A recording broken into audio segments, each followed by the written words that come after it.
Muy bien, comenzó a grabarse la clase, chicos y chicas. Igual ya saben, todavía hay personas pendientes con el trabajo de la semana número 1 que pues, solicitan la extensión. Para esta semana solamente el valor máximo es 7. ¿Sale? Los de la semana 2, si a alguien se le pasó, pues puedes todavía solicitar la extensión con el valor de 8. ¿Sale? Recuerden que es responsabilidad de cada quien solicitar por la plataforma del Moodle, ¿sí? Que es esta que ven a continuación. ¿Sale? Si se alcanza a ver, si se ve la pantalla, aquí tienen que solicitarlo en este chat. Sí, profesor. ¿Vale? Entonces, vamos ahora a lo que es la presentación, ¿sí? De la logoterapia de Viktor Emil Frankl, ¿sale?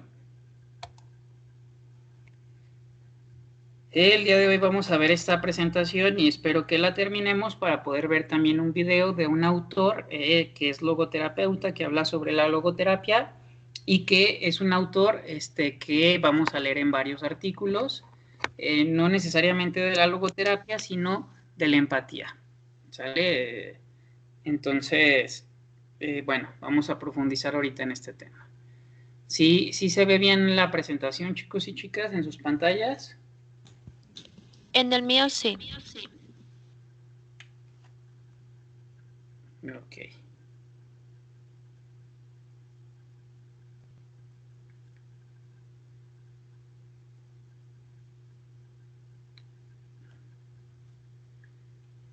Se ve que por ahí igual ya la compañera Norma nos hizo el favor de compartir con ustedes la captura de pantalla, ¿sale? Entonces, vamos a hablar de la logoterapia y el análisis existencial, que es considerada la tercera escuela vienesa de psicoterapia en Viena, ¿sale? Por Viktor Emil Frankl. ¿Quién me recuerda cuáles son las otras dos escuelas de Viena?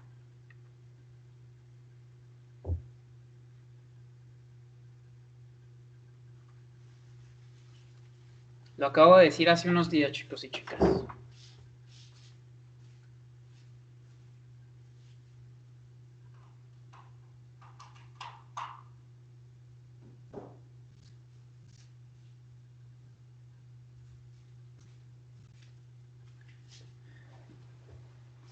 ¿Nadie, chicos y chicas? ¿Cuáles son las otras dos escuelas de psicoterapia en Viena, además de la logoterapia de Viktor Frankl? Una fue la del psicoanálisis, profesor, y otra, creo, la de psicología del individualismo o psicología individual, creo, o algo así. ¿De quién y de quién, compañera? Bueno, una es la de la logoterapia que vamos a ver hoy con usted, la otra fue la del psicoanálisis que la creó Sigmund Freud, y la otra habla del individualismo de este psicólogo Frank, creo. Adler, compañera. La Perdón, psicología Adler. individual de Adler. No, ya vi, es que estaba viendo lo de la imagen aquí, vi Frank, se me vino a la mente, perdón. Pero creo son esas tres, maestro. Ok, así es, compañera. Estas son las tres escuelas de más renombre en Viena. ¿Sí? Recordemos que Viena va a ser un país, ¿sí? Va a ser una ciudad que va a promover toda una cuestión de cultura, ¿no? De mucho desarrollo cultural, científico, literario, ¿sí? Y así como en su momento lo fue la antigua Grecia, ¿sale? Y seguramente ustedes vieron toda esta información de los griegos en fundamentos filosóficos, todo el desarrollo cultural. Nada más, no es psicología individual, no es el individualismo de Adler, chicos y chicas, ¿sí? No se llama así, se llama psicología individual, ¿sale? Nada más para que diferencien esa parte. Ahora vamos a profundizar con este autor, ¿sí? ¿Quién nos apoya con la lectura de la primera diapositiva?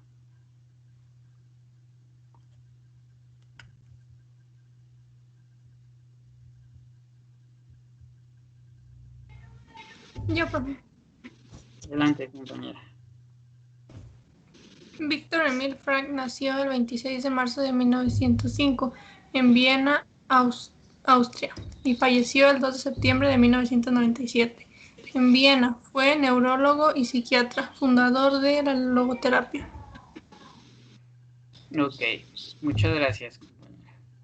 Bueno, aquí tenemos una imagen de Frank con su pareja, ¿no? Y una imagen de Frank con sus hermanos, ¿sale? ¿Quién se acuerda de lo que pasó con la hermana y con el hermano de Frank? ¿A dónde huyó la hermana y a dónde huyó el hermano?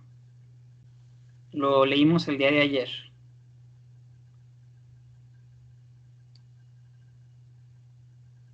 A ver qué tanta atención prestaron a lo que leímos ayer, chicos y chicas.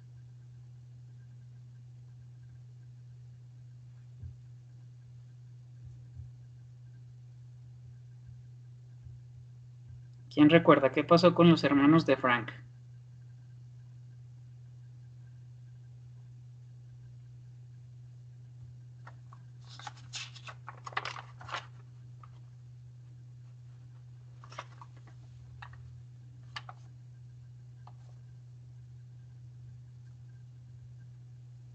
¿No? ¿Nadie se acuerda?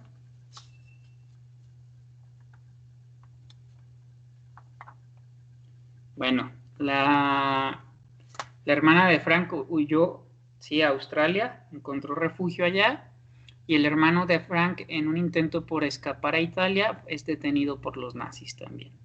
¿Sale? Recordamos estos eventos dolorosos de la vida de nuestros autores, ¿sí?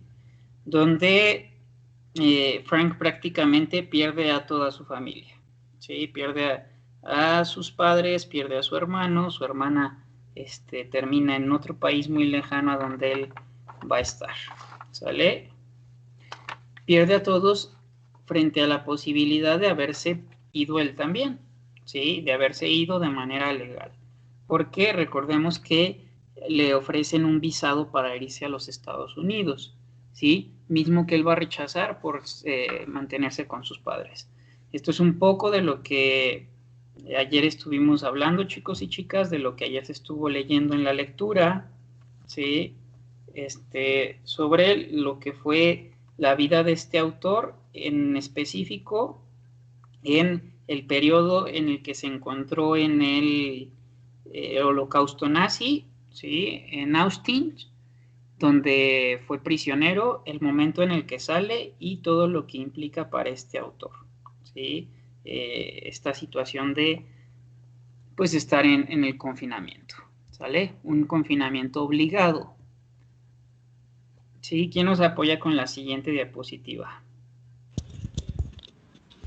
Yo, profesor. Adelante. Sobrevivió desde 1942 hasta 1945 en varios campos de concentración nazi, incluidos Auschwitz y Dachau, algo así. A partir de esa experiencia escribió el libro El hombre en busca de sentido. Ok, entonces, bueno, aquí nada más estoy haciendo un resumen, chicos y chicas, de lo que leímos el día de ayer, les repito, ¿sí? Esto que estuvimos comentando con el prólogo de la lectura de este libro del hombre en busca del sentido, ¿sí? En la parte inferior del lado derecho de la diapositiva, pues pueden ver una de estas imágenes, ¿no?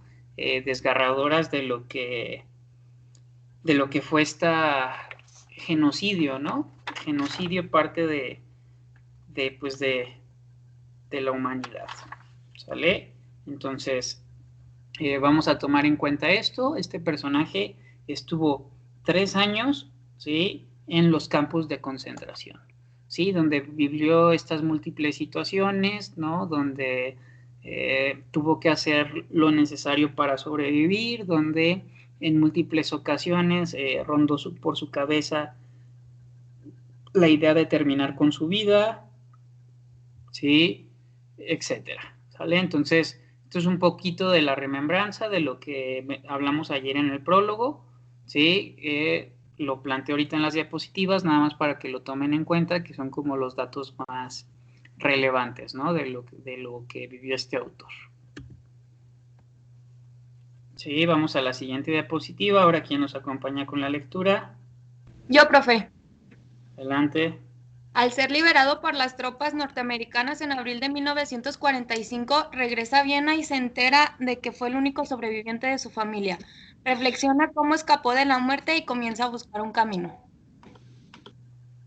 Ok, entonces, si recordamos, chicos y chicas, el día de ayer mencionamos que cuando este autor logra sobrevivir a los nazis, recordamos que pues se entera del fallecimiento de su madre, el fallecimiento de su padre le toca presenciarlo porque lo acompaña, ¿sí? Hasta su muerte, la muerte de también la muerte del hermano que fue detenido rumbo a Italia, la hermana que se va, ¿sí?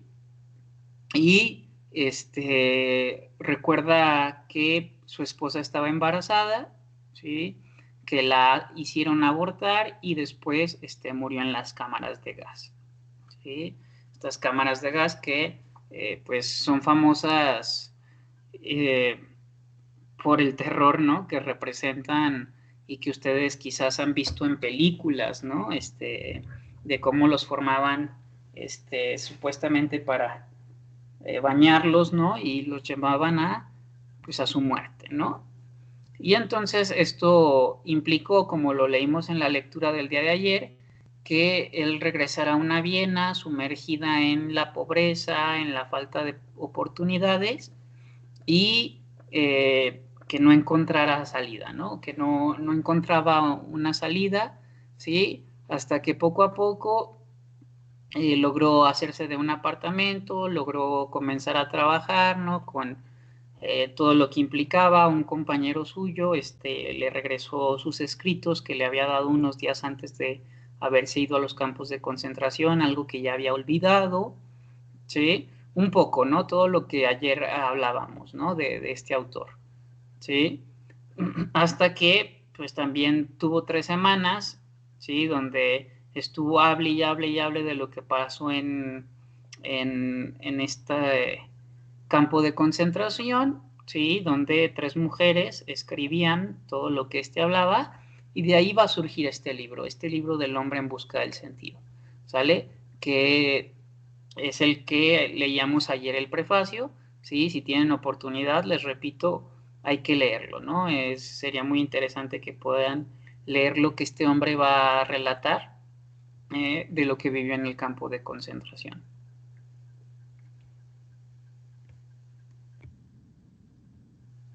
Siguiente diapositiva. Yo, profe, si quiere. Okay. En el medio de lágrimas dicta un libro, El hombre en busca del sentido, y siendo un prisionero explica todo el dolor de lo vivido y cómo enfrenta la pena de no tener nada ni a nadie. Ok, entonces es lo que explicaba hace unos momentos, ¿no? Si recuerdan en la lectura del día de ayer, el mismo autor relataba o narraba que todos los que habían vivido esto sabían que los mejores hombres no habían regresado, ¿no? Haciendo hincapié o haciendo referencia que hubo hombres que murieron protegiendo niños, hubo hombres que murieron ayudando a los demás, hubo hombres que murieron, ¿no? Con un sentido, ¿no? El más claro de ellos es la del caso que nos narran de un hombre que acompaña a 2 huérfanos hasta el final, sabiendo que se pudo haber salvado, pero decide quedarse con estos huérfanos, ¿no? Entonces, desde ahí este autor ya nos habla del sentido, ¿no? Del sentido que nosotros damos a la vida, ¿no? A las cosas, a nuestras decisiones, y cómo nos vivimos a partir de este sentido, ¿no? Cómo muchas veces nosotros tomamos decisiones a partir del sentido que estas decisiones tienen en nuestra vida, o cómo es que tomamos actitudes a partir de las situaciones que vivimos y el sentido que le damos a esas situaciones. Pero para que este autor, chicos y chicas, pudiera desarrollar toda esta teoría, pues no todo fue miel sobre hojuelas, ¿no? Tuvo que pasar primero por un proceso personal, doloroso, fuerte, ¿no? Porque recordemos pues que a este autor le rondó por varias ocasiones la posibilidad de terminar con su vida, y al final logra sobreponerse, ¿sí? Y transforma su dolor en algo que Boris Cyrulnik llamó, ¿no? ¿Se acuerdan que Boris Cyrulnik es otro de los sobrevivientes huérfanos del Holocausto nazi de la Segunda Guerra Mundial? ¿Sí? Pues, y recuerdan cómo Boris hablaba de niños que estudian medicina o periodismo para narrar o contar aquello que vivieron en la guerra o han vivido en la guerra. Es lo mismo con este autor, ¿no? Nuestro autor transforma su dolor en libros, en experiencias, en conferencias, narrándolo, platicando su vivencia del Holocausto, dándole un sentido a todo aquello que vivieron, entendiendo el comportamiento humano, ¿no? Cómo es que canaliza este dolor, este malestar en crear toda una teoría, ¿sí? Una teoría que pueda darle sentido, ¿sí?, a las acciones, actitudes y comportamientos que muchos de los prisioneros, entre ellos, vivieron a lo largo de lo que fue estos campos de concentración y la tragedia que vivieron dentro de los mismos. ¿Sí? No sé si recuerdan esto que Boris Cyrulnik decía, ¿no? Tiene sentido con esto que les explico ahorita.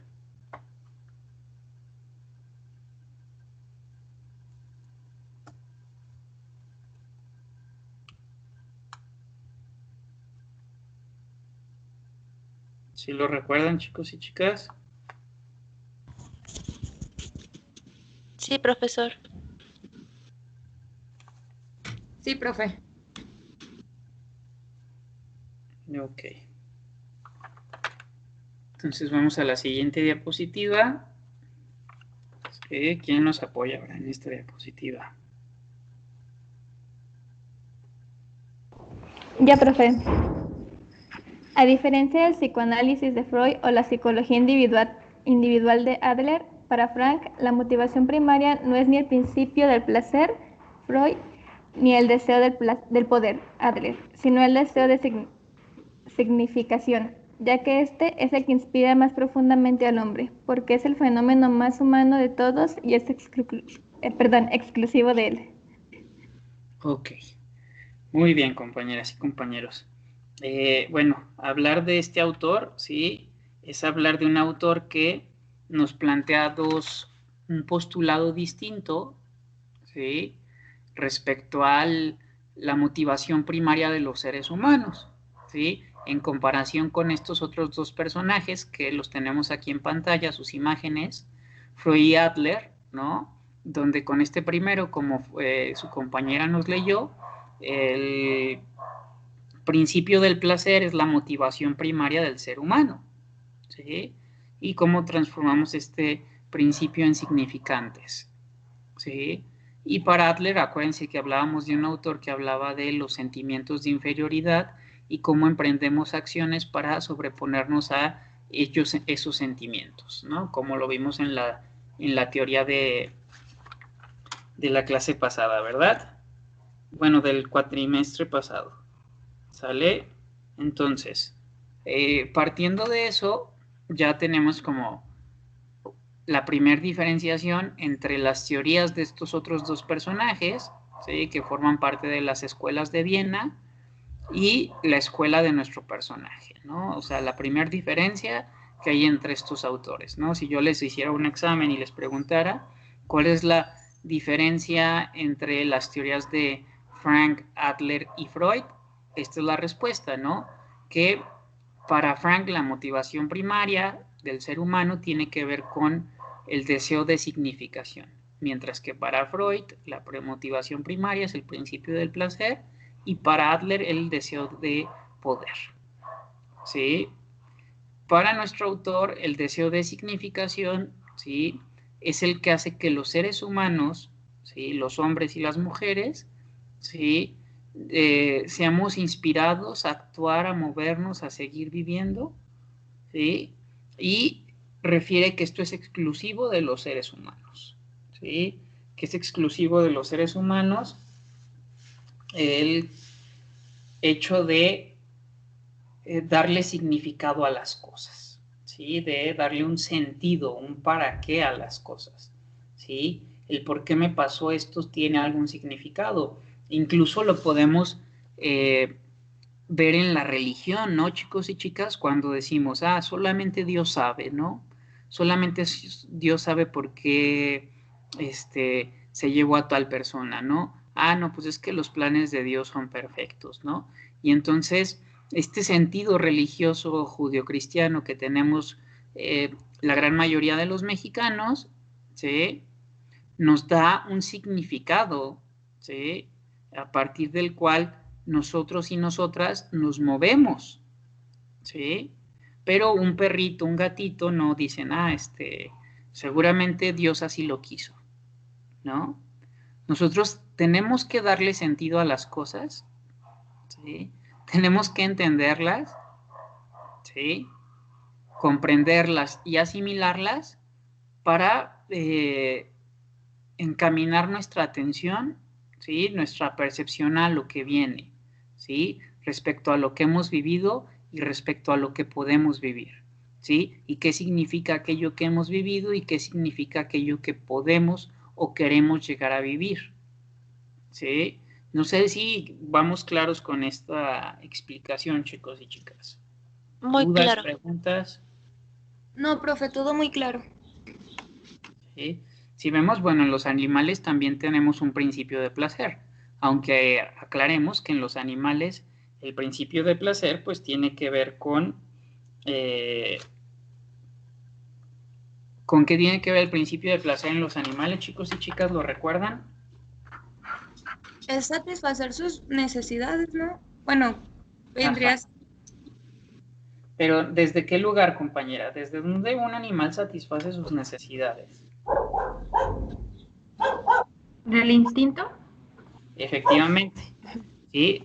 Lo principal que diferencia al ser humano del animal es el instinto, ¿no? Los animales actúan por instinto mientras nosotros dejamos de actuar por instinto, ¿sale?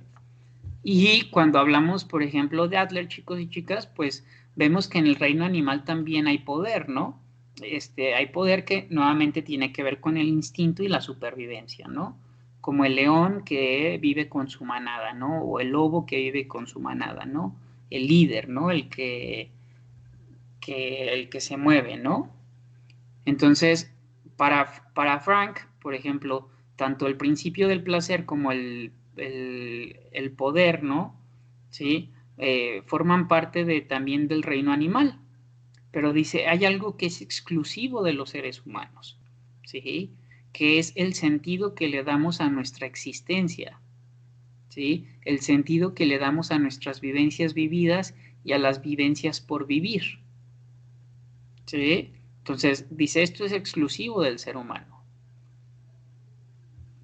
¿Sale? Bueno, aquí la compañera Norma dice que los seres humanos actuamos por impulso o pulsión, eso es verdad, ¿sí? Y entonces, no es que Víctor Frank niegue esto, ¿no? El deseo de poder o el principio del placer. No lo niega. Dice, pero es más importante aquello a lo que nosotros le damos significados, porque eso es únicamente de los seres humanos. Sí, con la siguiente diapositiva, ¿quién nos acompaña? Yo otra vez, profesor. La logoterapia es considerada la tercera escuela vienesa de psicoterapia, siendo un método psicoterapéutico orientado a descubrir el sentido de la vida. Víctor Frank. Ok. Muy bien, compañera, gracias. Entonces, si se fijan, nuevamente aquí reiteramos el hecho de que, pues, somos la única especie animal mamífera que se pregunta por el sentido de la vida. ¿Sí? Para este autor es muy importante que nosotros seamos capaces de descubrir cuál es el sentido de nuestra vida. ¿Sí? ¿Para qué hacemos lo que hacemos? ¿No? O sea, por ejemplo, si yo les preguntara a todos y a cada uno de ustedes algo que les preguntaron quizás en la primer clase, de su formación o de su carrera es ¿para qué estudiaron psicología? ¿O para qué están estudiando psicología? ¿Sí? ¿Qué sentido o qué finalidad tiene estudiar psicología para todos y cada uno de ustedes? ¿No? Y vamos a ver, bueno, que el sentido va a ser único para cada uno de ustedes. Los motivos por los cuales cada uno de ustedes decidió estudiar esta carrera van a ser únicos, ¿sale? Y esto es muy importante considerarlo.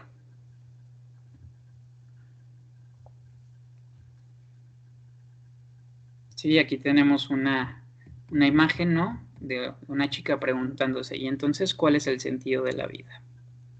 ¿No? Recordemos que este postulado psicoterapéutico tiene también sus bases en la filosofía existencial, ¿sí? En el existencialismo. ¿Sí? O sea, el existencialismo es la base. De ahí también se desprende esta escuela de psicoterapia, que va a ser la tercera escuela vienesa de este país. ¿Sí? Y cuando hablamos de método, chicos y chicas, hablamos de una metodología, o sea, hablamos de una manera en específica de cómo intervenir frente al otro. ¿Sí?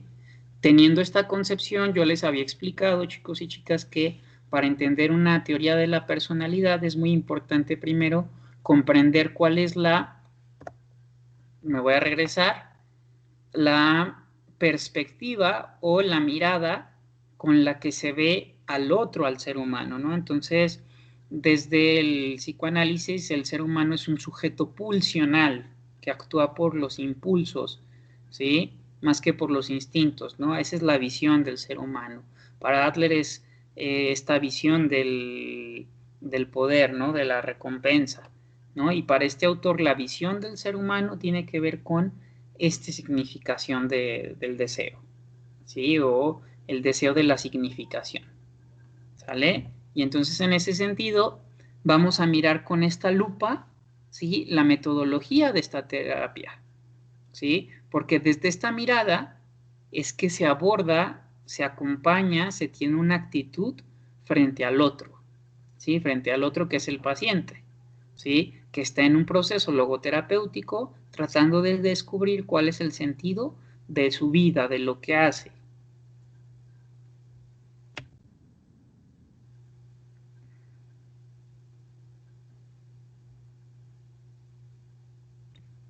Ok. Ahora, ¿quién nos acompaña con la siguiente diapositiva?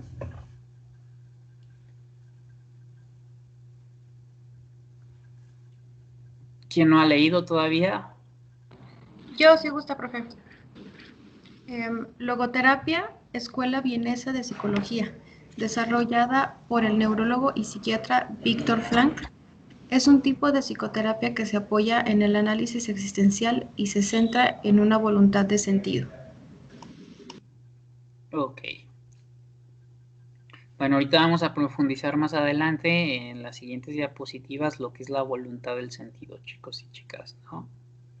Pero cuando hablamos de entrada de voluntad, ¿no? Es esta capacidad humana, ¿sí? Que tenemos para actuar, ¿sí? De cierta manera, ¿sí? Con cierto esfuerzo y que esta manera de actuar que conlleva cierto esfuerzo tiene un cierto sentido, ¿sí? Y en el análisis de esta terapia se le llama análisis existencial, ¿sí? Porque lo que se analiza es aquello que le da sentido a tu existencia y cómo a partir de aquello que le da sentido a tu existencia, tú tienes la voluntad para actuar conforme a aquello que le da sentido a tu vida. ¿Sí? Aquí tenemos otra imagen de nuestro autor, ¿verdad? Viktor Frankl.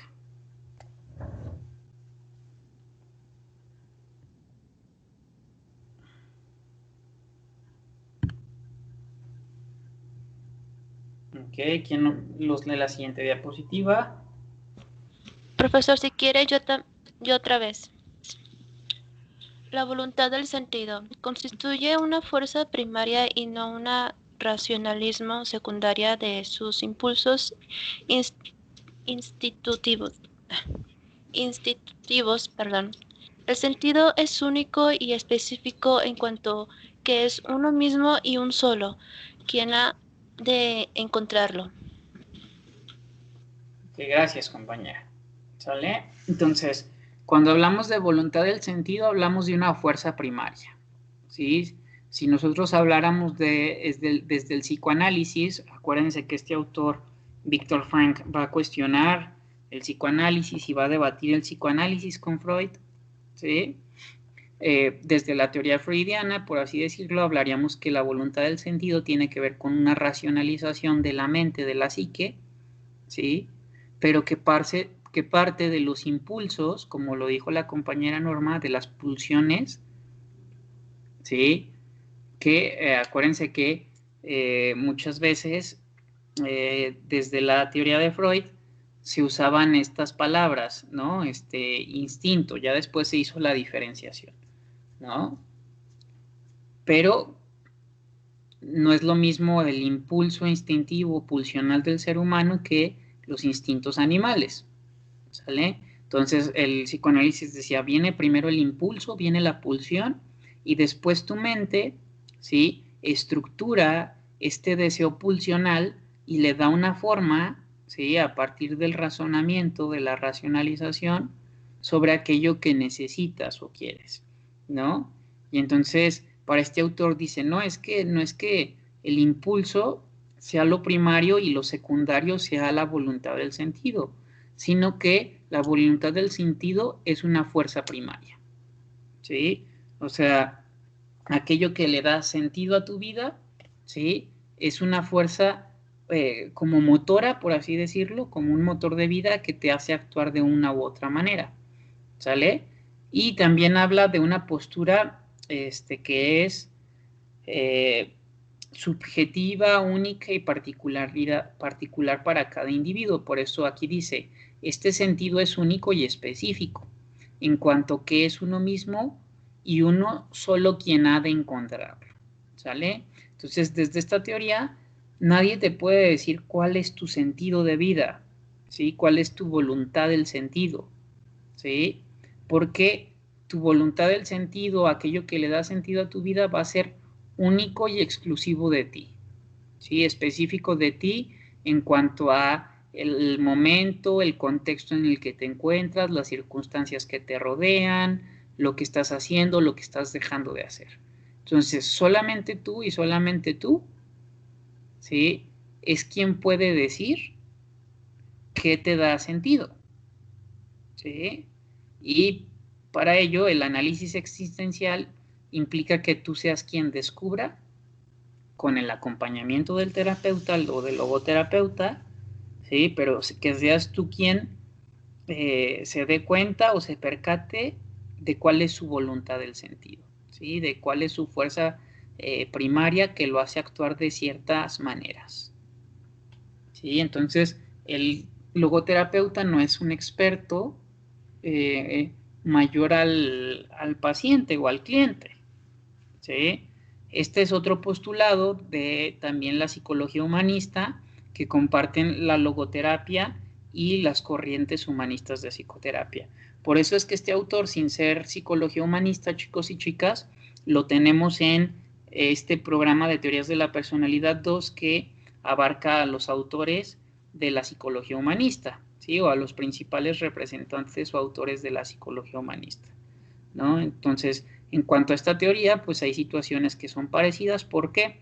Porque tanto la logoterapia como las escuelas de psicología humanista tienen también bases y fundamentos, ambas, en el existencialismo, ¿sí? En la filosofía existencial. Entonces, por eso es que hay similitudes en ciertos aspectos o puntos de sus teorías, ¿sale? Como este punto, ¿no? Que el otro o el terapeuta o el analista no es un experto superior al otro, sino un acompañante que ayuda, ¿sí? O promueve a través de la actitud y sus preguntas a que sea el otro él mismo quien encuentre sus propias respuestas, ¿sí? Sus propios sentidos.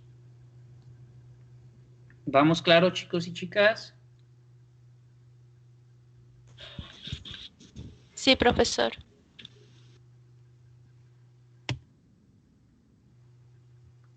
Ok, ¿quién nos apoya nuevamente? Si gusta yo, profe. Adelante. La logoterapia es un tratamiento para personas que sufren problemas existenciales ante el cambio de costumbres, la pérdida de los valores, así como una devaluación de sentido o crisis personal. Ok, entonces aquí se profundiza un poco más, ¿no? En a qué tipo de personas les puede ayudar esta terapia, chicos y chicas. ¿Sí? Recordemos que nuevamente les hago énfasis en esta cuestión de la lupa a través de la cual miramos al ser humano. ¿Sí? Esta perspectiva de quién es el ser humano, ¿no? Y entonces, partiendo de esta perspectiva de la logoterapia, ¿sí? Es que se plantea que sea un tratamiento para personas que sufren problemas en cuanto a el sentido de su existencia, ¿sí? Y nosotros podemos entrar en una crisis, ¿sí? ¿Sí? De existencial, ¿sí? De problemas existenciales ante situaciones donde cambian las costumbres, pérdida de valores, ¿sí? O así como la evaluación del sentido o crisis personales, como por ejemplo, ¿qué podríamos decir? No sé, un adolescente que es llevado por sus papás a vivir a los Estados Unidos, ¿sí?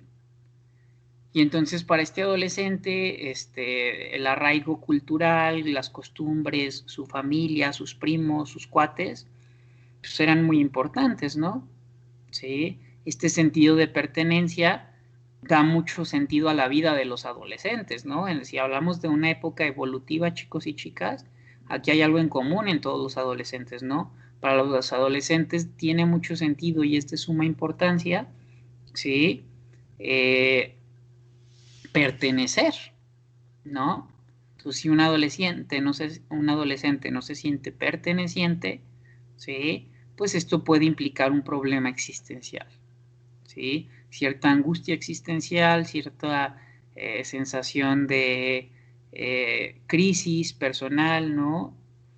Y entonces, este autor plantea que frente a estas situaciones, ¿sí?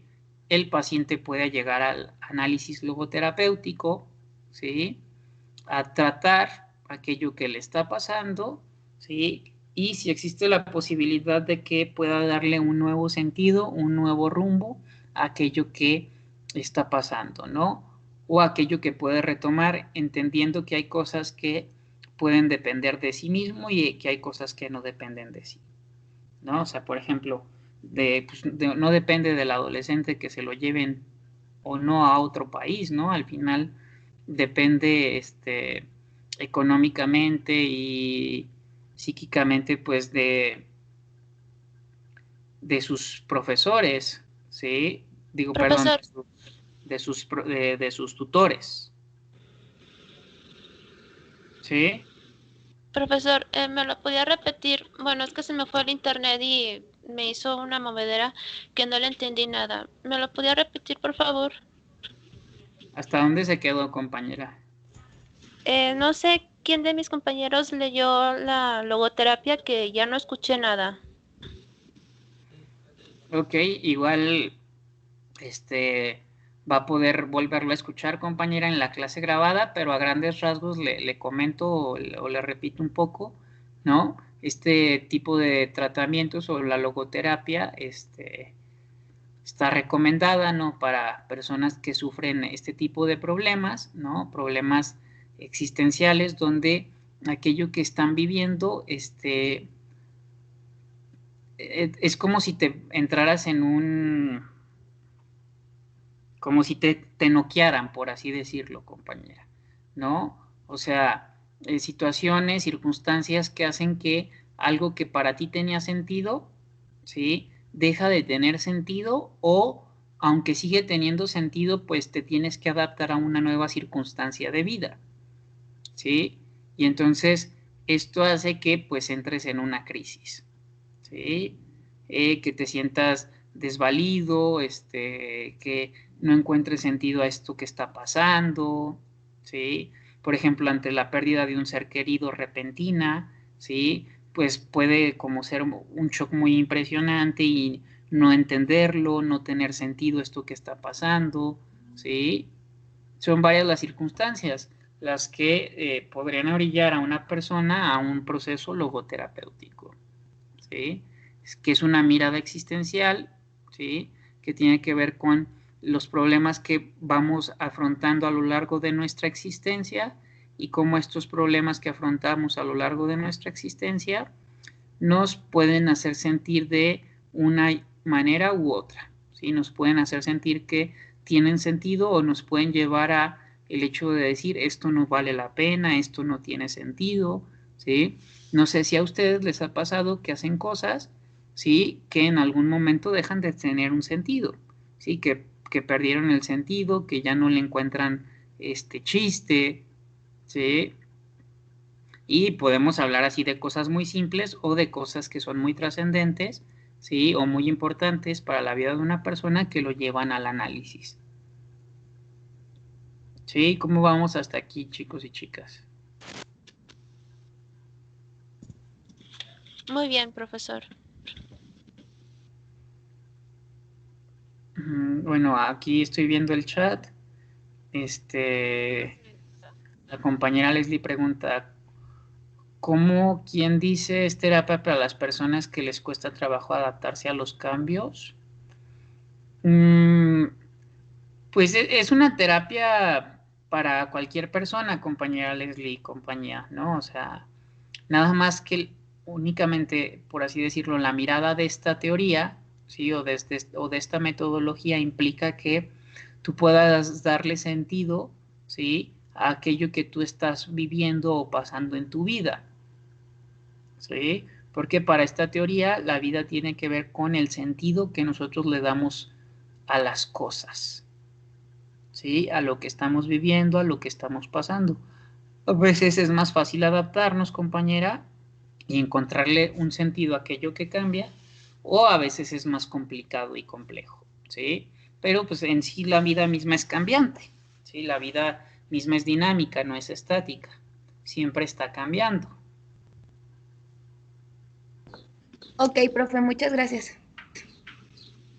No, ¿de qué? Veo que están aquí escribiendo en el chat. A encontrar y a darle sentido, ¿sí? Pero el sentido o el encontrar sentido no lo encuentra el terapeuta, chicos y chicas, lo encuentra el mismo paciente, ¿sí? El terapeuta solamente hace las preguntas a partir de su metodología y su actitud para que sea el otro quien descubra. O sea, como quien dice nosotros, bueno, el terapeuta solamente ayuda a que la persona encuentre como la respuesta como a lo que le tiene que encontrar significado, ¿no? Sí, así es, compañera. Okay. ¿Sí? De la misma manera en las corrientes de la psicología humanista, ¿sí? Entendiendo que para estas posturas o postulados, el mayor experto sobre sí mismo es la misma persona. Ok, gracias, profe. ¿Sí? Bueno, la compañera Valeria Solís pregunta, ¿y qué pasa cuando a las personas les sucede muy seguido las crisis existenciales? Más adelante viene esa información en una diapositiva, compañera, ¿sale? Y se lo voy a recordar ahorita que pasemos ahí, pero un poco le voy introduciendo a grandes rasgos. La cuestión sería que cuando se presenta una crisis, compañera, es porque hay algo que ha dejado de tener sentido o hay algo con lo que ya no me siento cómodo o cómoda, ¿sí? Y entonces el que yo me percate de este malestar hace que yo preste atención a esto para poderle dar un sentido a esto y actuar a partir de ello. Entonces, si alguien muy seguido tiene crisis, es porque posiblemente pues hay algo en su vida, ¿sí? Que ha dejado de tener sentido, pero se sigue aferrando a ello, por ejemplo, sería un ejemplo, o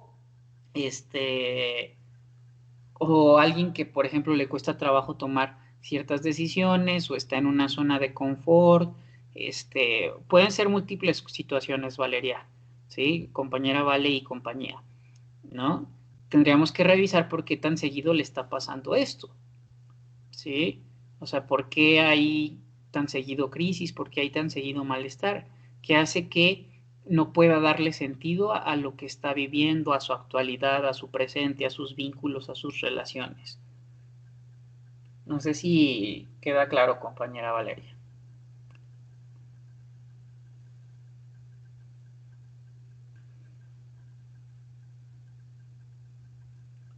Ok.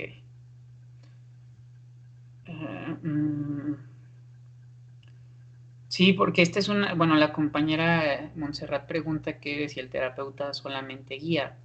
Más que guiar, compañera, acompaña. Sí, porque el guía es el que te dice por dónde irte. Sí, el terapeuta no guía la sesión en ese sentido, sino que acompaña.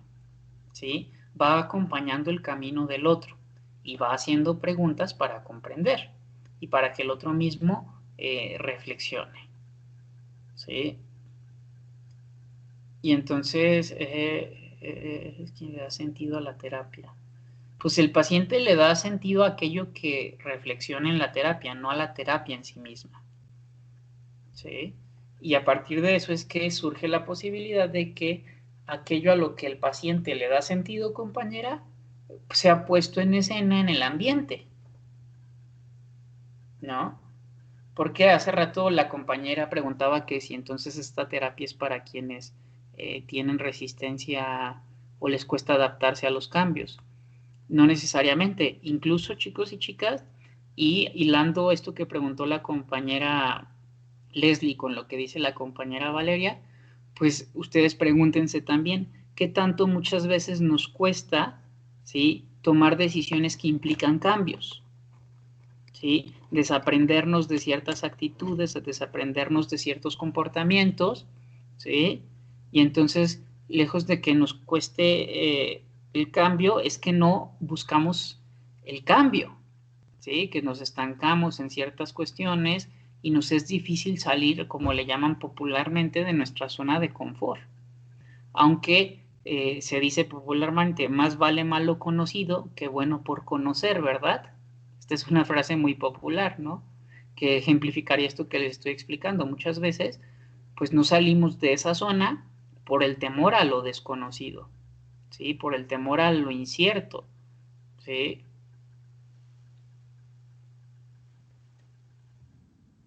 Muy bien, y entonces aquí vamos al siguiente aspecto que tiene que ver con la metodología, o ya hemos hablado un poquito de la metodología de esta teoría, ¿no? Pero vamos a profundizar más en cuanto a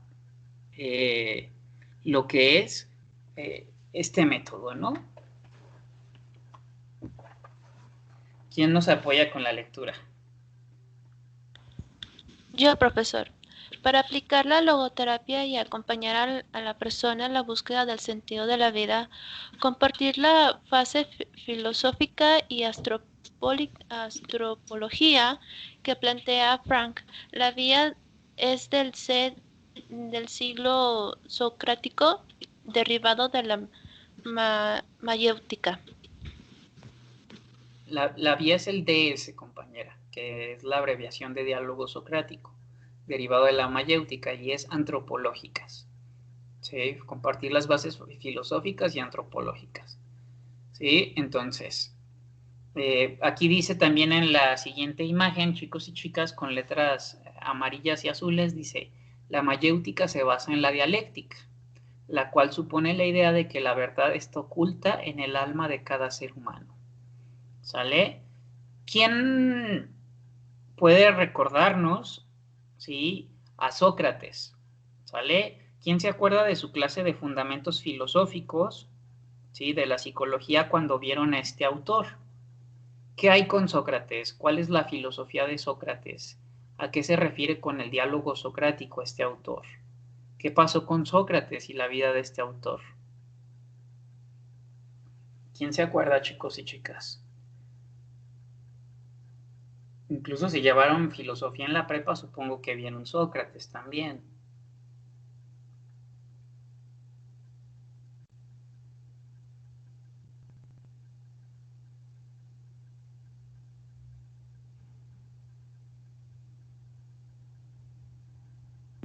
Pues de lo que viene ahí en la diapositiva, profe, era el método que se usaba en el diálogo entre dos personas y se consistía en hacer como una serie de preguntas para que la misma persona llegara como a ciertas conclusiones.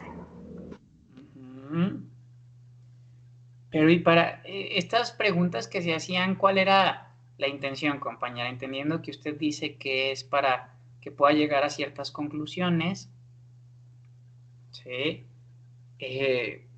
¿Para qué se preguntaba? ¿Cuál era la intención de llegar a estas conclusiones y hacer estas preguntas?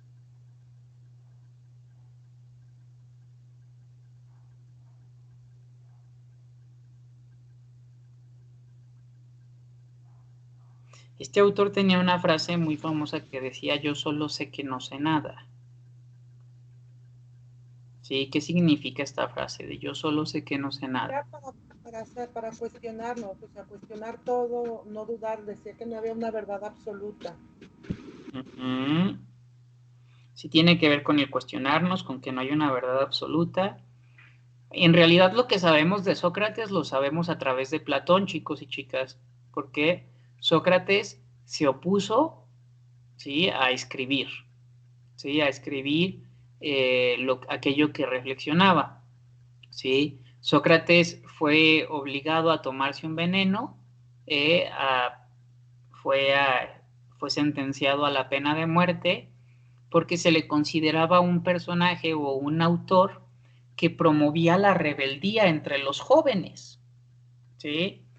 Y la cuestión es que el diálogo socrático tenía que ver con el hecho de, como ustedes lo han comentado, tanto en el chat como en el micrófono, con el hecho de hacer preguntas, ¿sí? Pero este hecho de hacer preguntas no es hacer preguntas por hacer preguntas, no es hacer preguntas para chismear, ¿verdad? ¿No? El diálogo socrático implicaba que nosotros nos cuestionáramos aquello que nos decían, pero no cuestionárnoslo para descalificarlo, sino cuestionarlo para reconocer que no podemos dar por hecho que sabemos algo, ¿sí? Y entonces, por ejemplo, si la compañera Valeria me dice: profe, es que yo me siento triste, ¿sí? Y entonces yo doy por hecho que yo entiendo cómo es la tristeza de la compañera Valeria, ¿sí? Pues quizás me pierda de mucha información valiosa de cómo la compañera Valeria vive y siente su tristeza, ¿sí? Entonces, precisamente el diálogo socrático implicaba que yo no diera por hecho que sé aquello que el otro me está diciendo. Y entonces que hiciera preguntas para acercarme de una manera más correcta a la verdad de la otra persona, ¿sí? Y entonces, siguiendo este mismo ejemplo, preguntarle yo a la compañera Valeria: bueno, ¿y a qué te refieres con cómo es tu tristeza, ¿no? ¿Qué te hace estar triste, ¿no? Y hacer preguntas no para chismear, sino para poder profundizar en aquello que me está diciendo el otro, ¿sí? A partir de este diálogo que surge, ¿sí?, en el reconocimiento de yo poder decir y reconocer que yo no sé cuál es la verdad del otro, ¿sí?, que tengo que dejar que el otro me platique sobre sí mismo y su verdad, ¿sí?, que yo no voy a suponer qué es lo que le está pasando al otro, ¿sí? Y por eso es que aquí dice que está derivado de la mayéutica, porque se basa en la dialéctica, la cual supone la idea de que la verdad está oculta en el alma de cada ser humano, ¿no? Entonces, lo que le da sentido a la vida de cada ser humano está en sí mismo, ¿sí?, en la verdad del sí mismo. Y nosotros, como acompañantes logoterapéuticos, lo que hacemos es promover el acompañamiento a través de preguntas que hagan que la otra persona se cuestione, para que al cuestionarse la otra persona pueda encontrar su verdad y nos la pueda compartir, y entonces nosotros ahí, por así decirlo, pues aprendemos sobre la verdad del otro, porque no sabemos o no damos por hecho cuál es la verdad. ¿Sí? Que el diálogo socrático forma parte de muchas escuelas de psicoterapia, chicos y chicas, ¿sí? Incluida las escuelas de psicología o psicoterapia humanistas, ¿sí? Es el método a través del cual nosotros dialogamos, interactuamos con los pacientes, con los clientes, ¿sí? No damos por hecho que sabemos, ¿sí? No somos más expertos que el otro, ¿sí? Sino nosotros sabemos ciertas cosas y desconocemos muchas otras. Y en el reconocimiento del desconocimiento de las otras cosas que no sabemos, es por eso que nosotros preguntamos, ¿sí? ¿Cómo es esto para ti? ¿A qué te refieres cuando me hablas de esto? ¿Sí? ¿Por qué dices que esto lo vives así? ¿Sí? Cuando me dices que te pasa esto, pudieras explicarme más, ¿no? Y entonces, si se fijan, es una actitud de curiosidad auténtica, ¿sí? Por querer entender lo que le está pasando al otro en su vivencia, ¿sí? Y por qué el otro está significando como significa lo que está viviendo, de la manera en que lo está significando. ¿Y qué sentido tiene para esa persona, ese otro, aquello que te cuenta, que está viviendo, que te está manifestando, etcétera? ¿Sí? Gracias, compañera Tania, por lo que me dice de su compañera que tiene dificultades. Los demás chicos y chicas, ¿cómo van? Todo muy bien, profesor. ¿Se entiende esto del diálogo socrático, chicos y chicas? ¿Se entiende esto de la mayéutica? Esto es algo que yo explico pues a profundidad cuando doy la clase de fundamentos. Sí, profe, todo bien. Todo claro. Yo.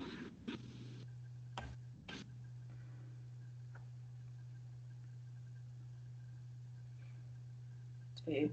Y precisamente esta postura del diálogo socrático, chicos y chicas, es una postura que sigue vigente hasta nuestros días, ¿no? En la actualidad, ¿no?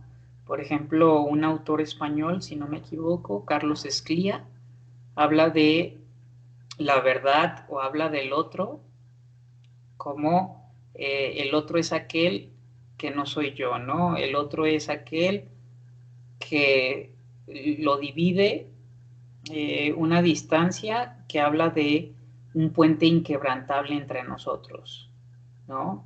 Que siempre va a haber un puente que es inquebrantable entre el yo y el tú, ¿no? Porque yo no puedo saber con exactitud lo que está sintiendo el otro, ¿sí? Y la única manera de poderme acercar al otro, a la verdad del otro, de poder empatizar con el otro, tiene que ver con esta apertura, ¿sí? Hacia querer conocer la verdad de la otra persona, hacia querer podernos acercar a comprender, entender cómo es que el otro piensa, siente, visualiza, percibe, etcétera. Pero solamente una verdad parcial, ¿sí? De cómo es que nos la cuenta y cómo es que la entendemos también. Porque cuando vean habilidades de la comunicación, verán que una cosa es la manera en cómo comunicamos, ¿sí? La intención con la que comunicamos, y la otra es cómo el otro decodifica aquello que comunicamos, ¿sí? Cómo entiende aquello que estamos comunicando, ¿sí? Que es la interpretación que le da a ello, ¿sí? Entonces aquí se busca que las interpretaciones sean lo más cercanas a la comprensión de la verdad del otro que está oculta en el alma de cada ser humano. ¿Sale? Y entonces vamos avanzando. ¿Sí? ¿Quién nos acompaña ahora con esta siguiente diapositiva? Yo, profe. Ok. Este método detecta síntomas de vacío existencial y despierta en el ser humano la responsabilidad ante sí mismo, ante los demás y ante la vida. ¿Quiere que lea también la imagen? Ok. ¿Sí? Sí. Discúlpeme, doctor, pero ¿dónde se inyecta el colágeno para rellenar el vacío existencial? Ok, ¿alguien sabe qué es el colágeno?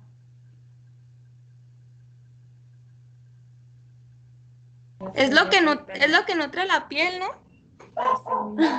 ¿Mm?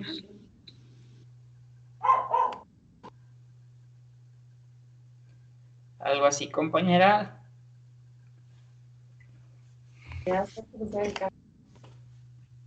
Sí.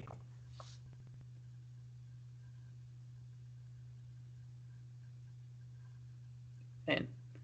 Se utiliza con fines estéticos, ¿verdad, chicos y chicas?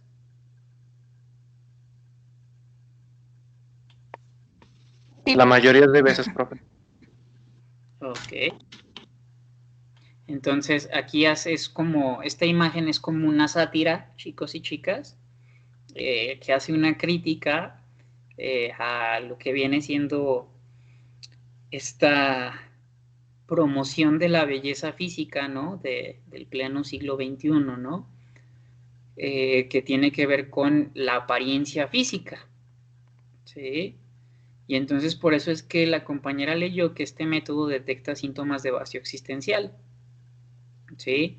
O sea, hace que tú puedas cuestionarte, ¿sí? Aquello que ha dejado de tener sentido en tu vida, ¿sí? Y en la medida en que tú identificas eso es que puedes despertar, ¿sí? Porque entonces, si tú te das cuenta o te percatas que algo ya no tiene sentido para ti, pues va a ser tu responsabilidad, primero que nada, darte cuenta y después, a partir de lo que te das cuenta, tomar una acción, ¿sí? Que te permita encontrar un nuevo sentido, responsabilizarte frente a lo que tienes enfrente, ¿sí? Ante ti, ante los demás y ante la vida, ¿no? Entonces, pues vivimos en la época de los chochos, ¿no? Todo queremos solucionarlo con una pastillita, quítame el malestar con la pastillita, quítame esto con la pastillita, dame las pastillitas para el bajar de peso, esto, lo otro, aquello, ¿sí?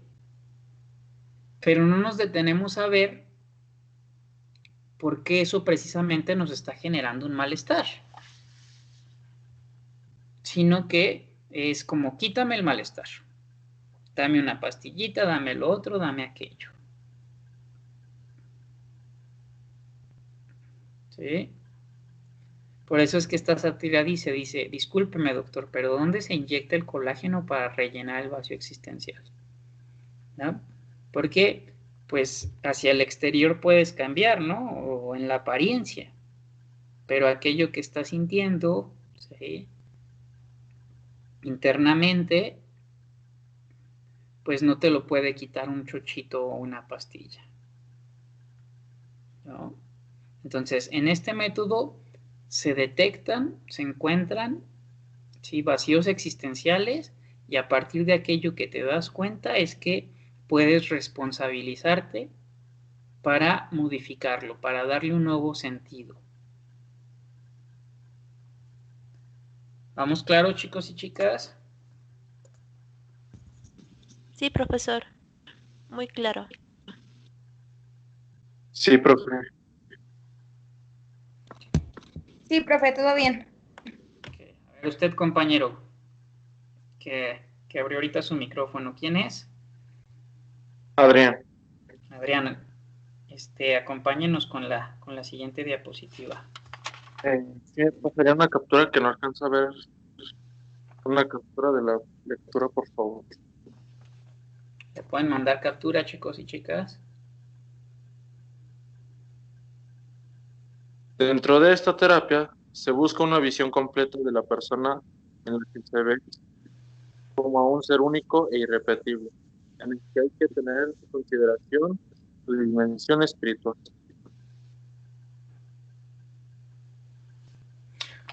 Ok, gracias, compañero. ¿Sale? Entonces, nuevamente es una postura, ¿no? Que promueve la cuestión única, ¿sí? E individual de cada individuo.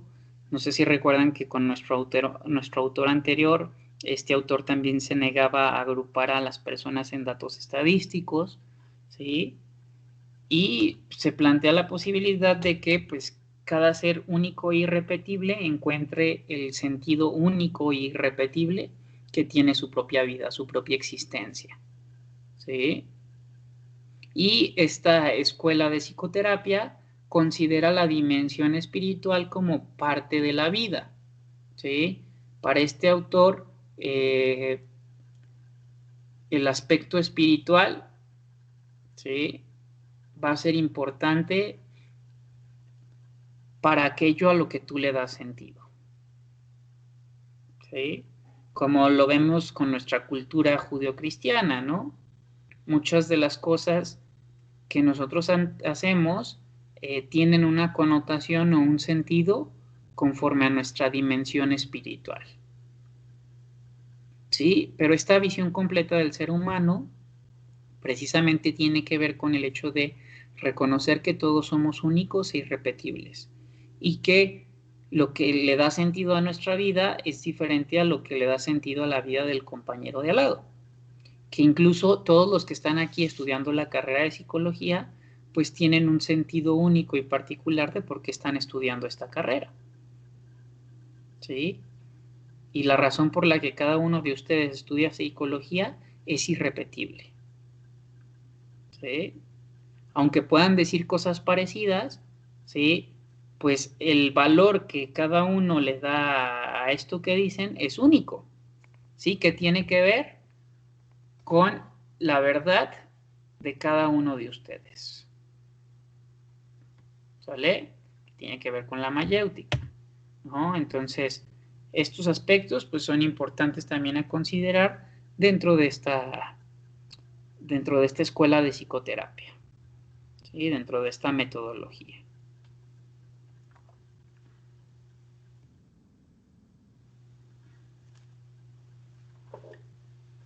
Vamos viendo cómo vamos. Okay.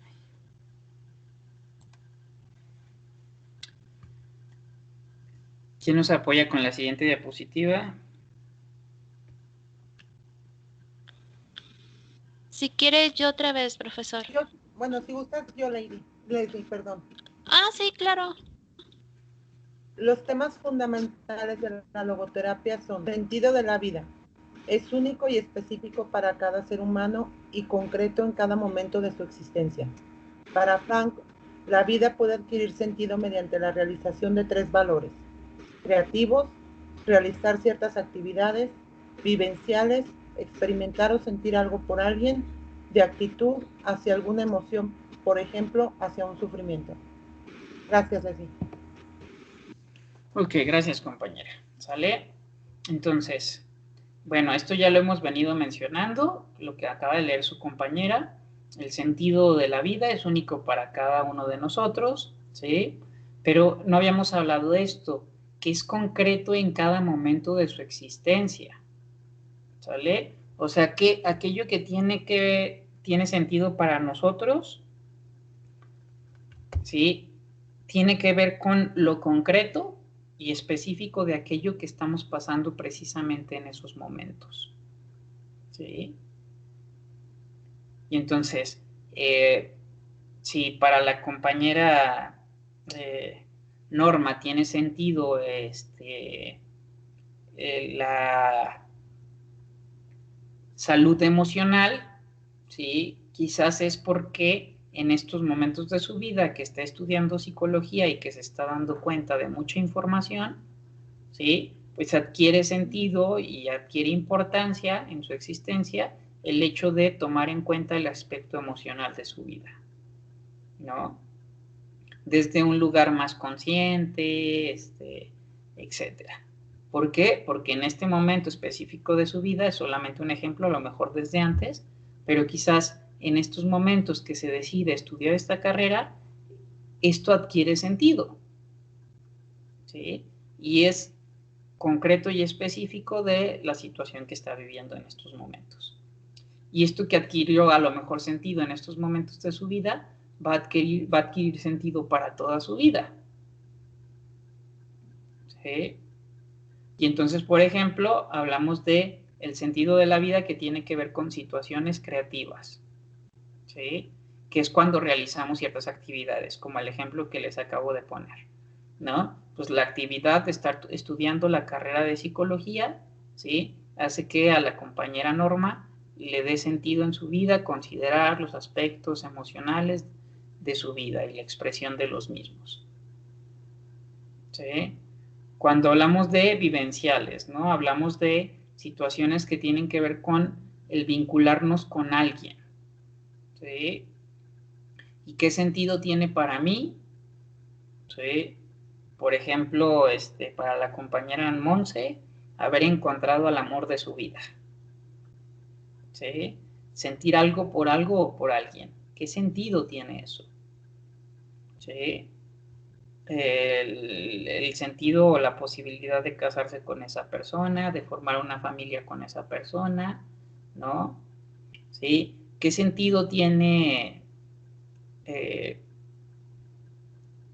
aquello que siento en el vínculo con una amistad, ¿no? Y entonces pueden como combinarse varias cosas, ¿no? Situaciones creativas y situaciones vivenciales, ¿no? Que es algo que siento por alguien y a su vez eso que siento por alguien es porque lo estoy compartiendo en una actividad que realizo con ese alguien. ¿Sí? Y entonces se combinan, ¿no? Estos valores y esta combinación de valores puede tener cierto sentido, como el ejemplo que les acabo de poner. ¿Sale? Y cuando hablamos de actitud, hablamos de la manera en cómo afrontamos ciertas situaciones frente a lo que estamos sintiendo. ¿Sí? O sea, cómo es que afrontamos la situación, ¿sí?, de un ser querido que ha fallecido, ¿sí? Porque es inevitable el dolor, ¿sí? Porque el sufrimiento o el dolor forman parte de la pérdida de un ser querido, ¿no? Y entonces, ¿cómo es que lo afrontamos? ¿Sí? Otra situación de actitud, por ejemplo, frente a la pandemia, ¿no? El estrés, la frustración que ha generado esta pandemia, ¿sí? El sufrimiento, el temor. ¿Cuál es la actitud que tomamos frente a estas situaciones, frente a estas condiciones que nos llevan a ciertos estados emocionales? ¿No? No sé si han oído escuchar a gente, yo estoy hasta el pa de la pandemia, ¿no? Estoy cansado, estoy esto, estoy lo otro, ¿no? Y entonces ahí hablamos de valores de actitud, ¿sí? Que es aquello que estoy sintiendo y cuál es mi postura frente a aquello que siento. ¿Sí? Frustración, desesperación, etcétera, ¿no? ¿Qué actitud voy a tomar frente a esto? ¿Vamos claro, chicos y chicas? Con los ejemplos de cada uno de los valores. Sí, profesor, muy claros. Ok, vamos a la siguiente diapositiva. Entonces, este autor refiere que el hombre no inventa el sentido, sino que lo descubre. ¿Sale? Entonces, esto tiene relación con la cuestión de la mayéutica, ¿verdad? La verdad oculta en el alma de cada ser humano. ¿Sí? ¿Cómo lo descubrimos? No es que lo inventamos, sino a partir de aquello que estamos sintiendo, ¿sí?, ¿qué descubrimos?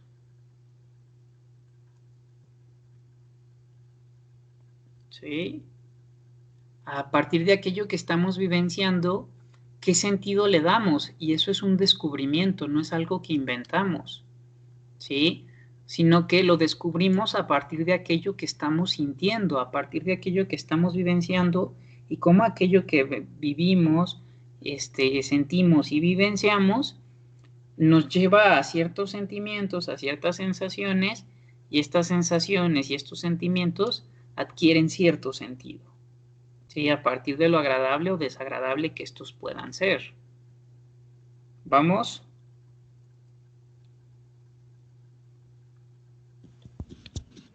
Sí, profesor. Ok. En la siguiente diapositiva, chicos y chicas, ¿nos acompaña alguien más con la lectura? Los que casi Yo, no han profesor. leído. Deje a alguien de los que casi no ha leído, compañera. Sí, le agradezco su participación. Nada más vamos a dejar a los que también no han leído.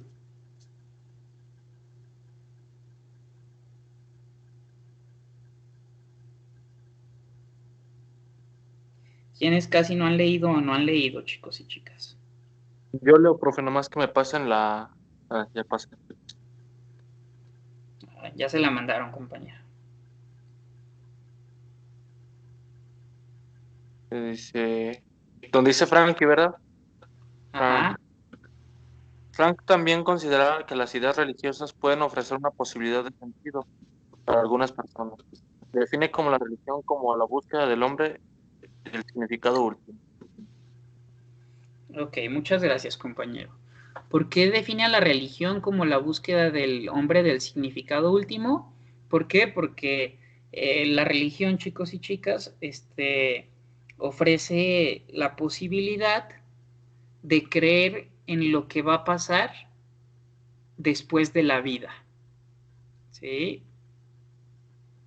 Y entonces, en ese sentido, este autor considera que, como ya lo mencionamos en diapositivas pasadas, pues que nuestra religión, nuestras creencias religiosas, ¿sí?, le dan cierto sentido a nuestra vida y nos regimos o nos movemos a partir de muchas veces de esos constructos o esas ideas o de esos valores de nuestras religiones, ¿sí?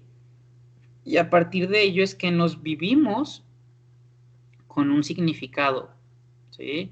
Con un significado último que tiene que ver con lo que hay más allá, después de la vida, y cómo es que en nuestra vida terrenal nosotros nos comportamos de ciertas maneras para poder llegar a lo que hay más allá, ¿sí? Por ejemplo, en la religión judeocristiana, ¿sí?, que compartimos la mayoría de nosotros, ¿sí?, pues hablamos de los mandamientos, ¿no? Y cómo es que estos mandamientos nos garantizan la entrada al cielo, ¿no? El arrepentimiento, el reconocimiento de nuestros errores, el no matarás, el no envidiarás, el respetarás a tu prójimo, ¿no? Nos permiten vivirnos desde ese lugar, entendiendo que en este significado último, pues aspiramos a ir al cielo, por ejemplo, ¿no? O para el budismo, ¿no? Que esta vivencia de actuar conforme a hacer el bien y no el mal, y el karma que eso representa, y cómo es que en la medida en que hagas más bien que mal, tu karma está a favor, y entonces cuando mueres, reencarnas en algo, por así decirlo, en mejores condiciones de vida, ¿no? O si hiciste el mal, pues en peores condiciones, ¿no? Etcétera, ¿no? Podemos tener diferentes postulados religiosos, ¿no? Y estos postulados nos ofrecen posibilidades, ¿sí? Posibilidades de cómo vivirnos, ¿sí? Y posibilidades de darle a nuestra vida sentido desde un lugar, como les dije al inicio de la diapositiva, ¿no? Incluso en estas frases que decimos, ¿no? Como, nos pasa algo y, gracias a Dios, ¿no? Cuando alguien te pregunta, ¿cómo has estado? Muy bien, con mucho trabajo, gracias a Dios, ¿no? ¿Cómo te ha ido? ¿Cómo está tu familia? Muy bien, todos bien, gracias a Dios, ¿no? Y entonces, este sentido de que le atribuimos nuestro bienestar o nuestra salud o nuestra estabilidad económica a Dios, ¿no? Por ejemplo, no es algo malo, tampoco es algo bueno, ¿sí? Cada quien le da el sentido que en su vida representa ello. Y cómo nos vivimos a partir de ese sentido que representa en nuestras vidas.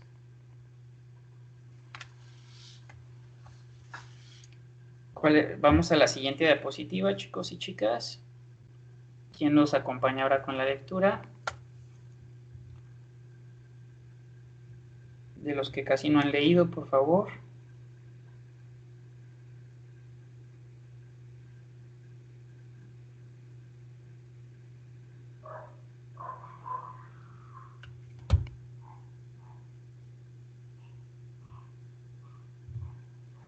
Venga, chicos y chicas, para alcanzar a ver el video. Yo, profe. Ya. Usted, compañera, y después usted, compañera, en la siguiente, ¿sale? Ya van formadas.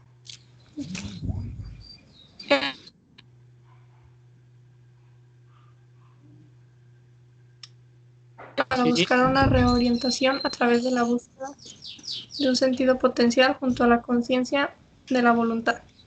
¿Puede volver a leer, compañera? Es que como que empezó a leer y inició y se fue como hasta la mitad. Como que se le trabó. Es que sí decía conexión mala. Bueno, el hombre que se encuentra en crisis ha de tener un enfrentamiento al sentido de su vida actual para buscar una reorientación a través de la búsqueda de un sentido potencial junto a la conciencia de la voluntad. Ok, gracias, compañera. Esto que aquí lee la compañera tiene sentido con lo que preguntaba hace rato, compañera Valeria, de qué pasa con las personas que constantemente entran en crisis, ¿no? Precisamente, compañera Valeria y compañía, las crisis tienen un sentido, ¿sí? Que es hacernos ver nuestro malestar, ¿no? Si una crisis aparece, es porque te está avisando que algo no anda chido, que algo no anda bien, que no te sientes bien con algo, ¿sí? Que algo ha dejado de tener sentido para ti. Y entonces las crisis nos enfrentan a la posibilidad, ¿sí? De, valga la redundancia, enfrentarnos, ¿sí? A lo que ha tenido sentido para nosotros hasta la actualidad. Y si aquello que tenía sentido ha dejado de tenerlo y tenemos que buscar un nuevo sentido, ¿sí? Reorientarnos hacia una nueva posibilidad, ¿sí? Desde la conciencia de actuar libremente, desde la libertad y la responsabilidad, ¿no? Para estos postulados la libertad y la responsabilidad van de la mano, ¿no? Porque soy libre y responsable de darme cuenta y de hacer algo con aquello que me estoy dando cuenta, ¿sí? De reorientarme hacia una nueva situación, ¿sí? A partir de una crisis.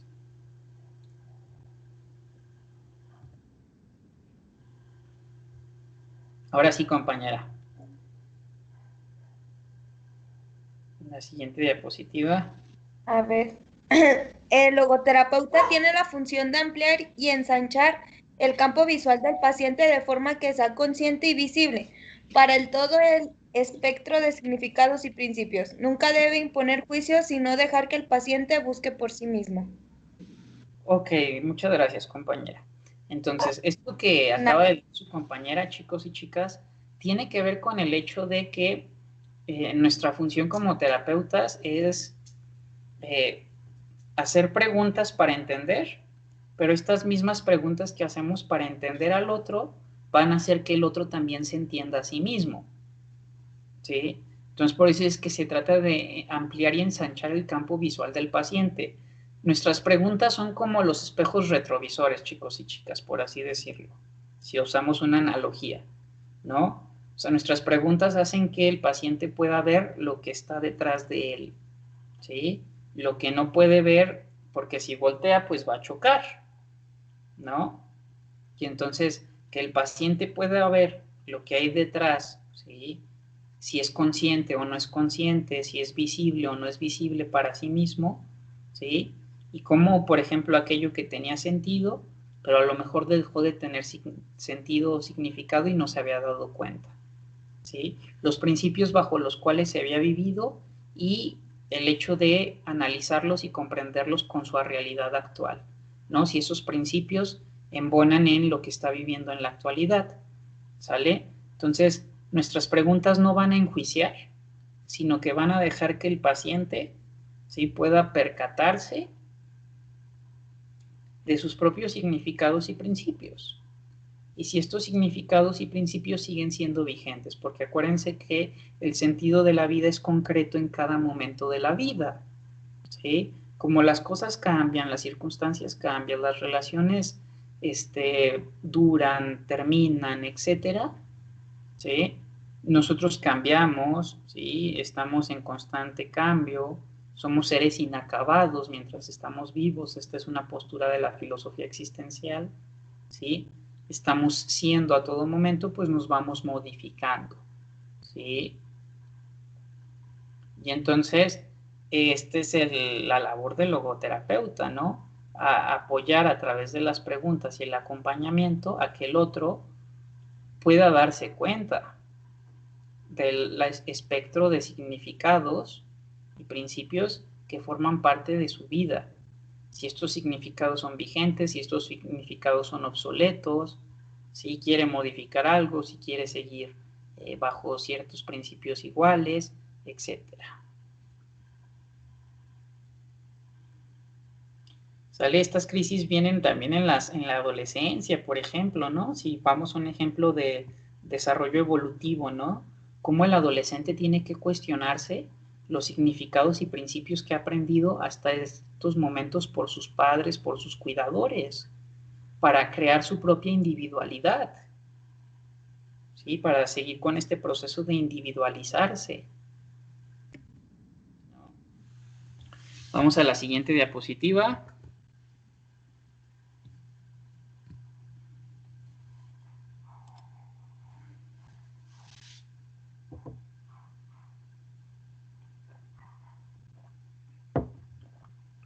¿Quién nos acompaña?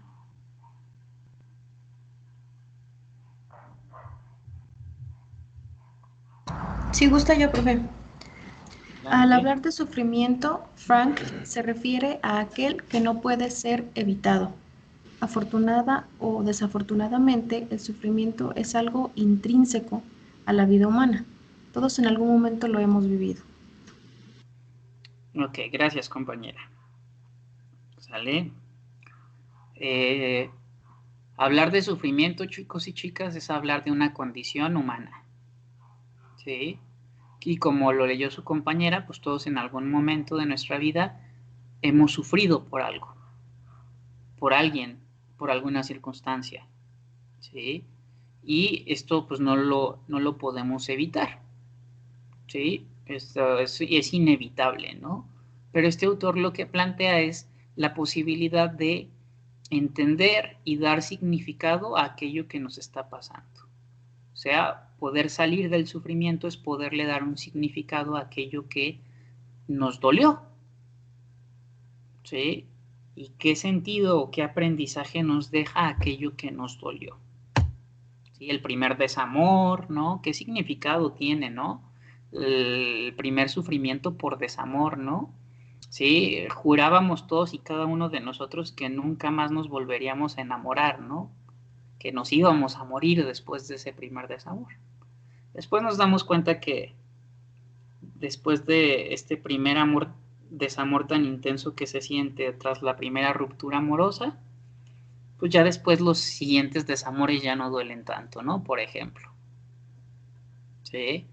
Y en esta siguiente diapositiva dice, ¿hasta qué punto tenemos opciones en las cosas que nos suceden? Víctor Frank planteaba que nuestra libertad es una libertad finita, limitada. Estamos sujetos a causas y condiciones. Nuevamente tenemos esta postura biopsicosocial. Pero siempre tenemos la libertad última, que es elegir una actitud ante cualquiera que sean las circunstancias. Cualesquiera que sean las circunstancias o las condiciones, chicos y chicas. ¿Sale? Entonces, por ejemplo, Frank no podía tener la libertad de elegir estar o no en el campo de concentración, ¿verdad, chicos y chicas?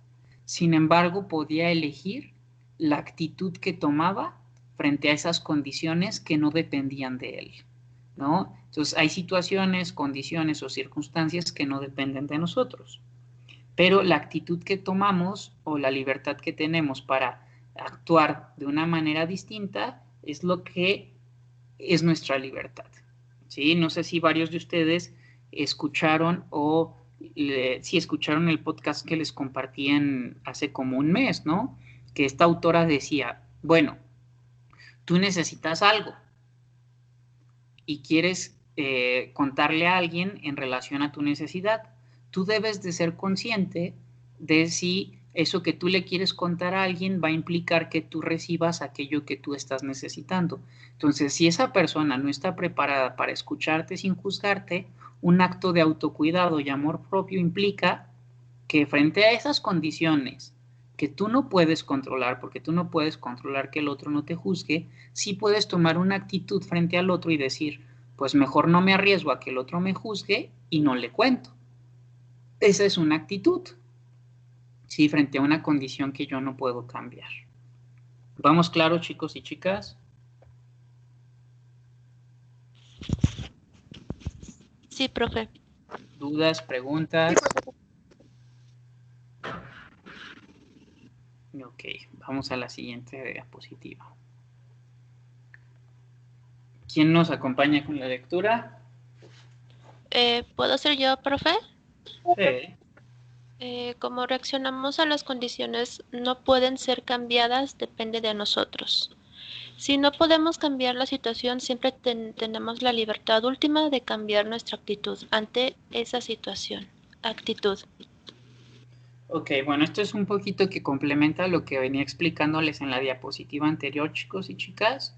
Sí, hay situaciones que nosotros no podemos cambiar, sin embargo, lo que podemos cambiar o lo que puede ser nuestra responsabilidad es la actitud que podemos tener ante esa situación que no podemos cambiar.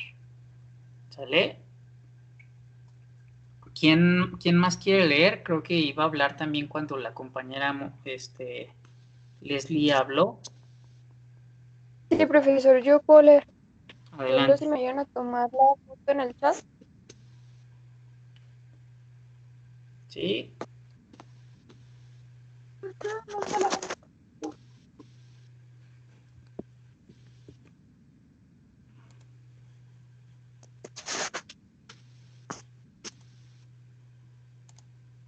BF discrepa Maslow respecto a la voluntad del sentido.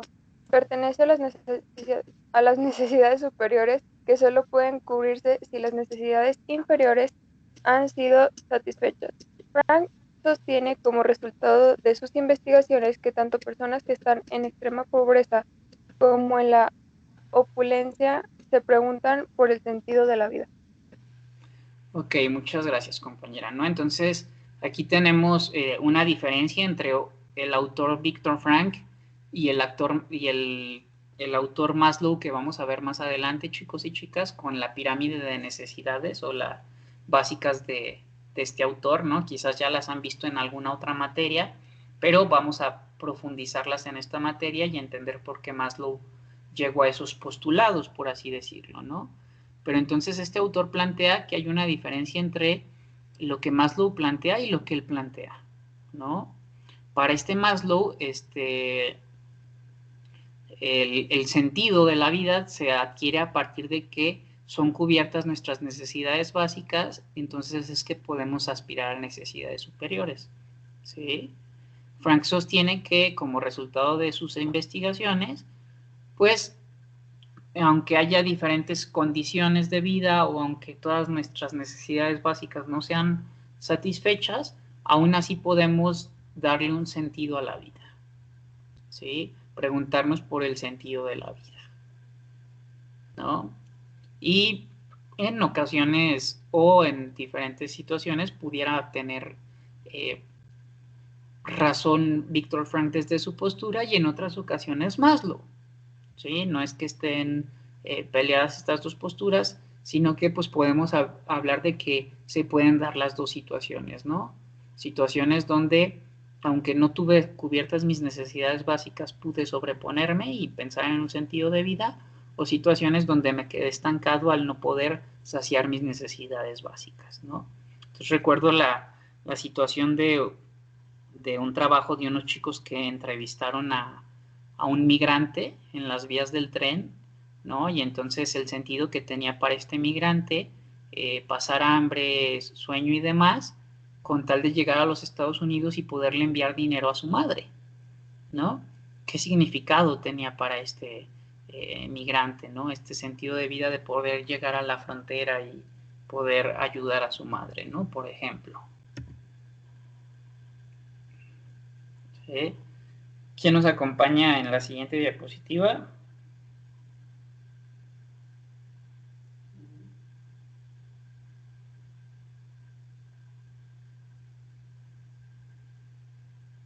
¿Siguen ahí, chicos y chicas?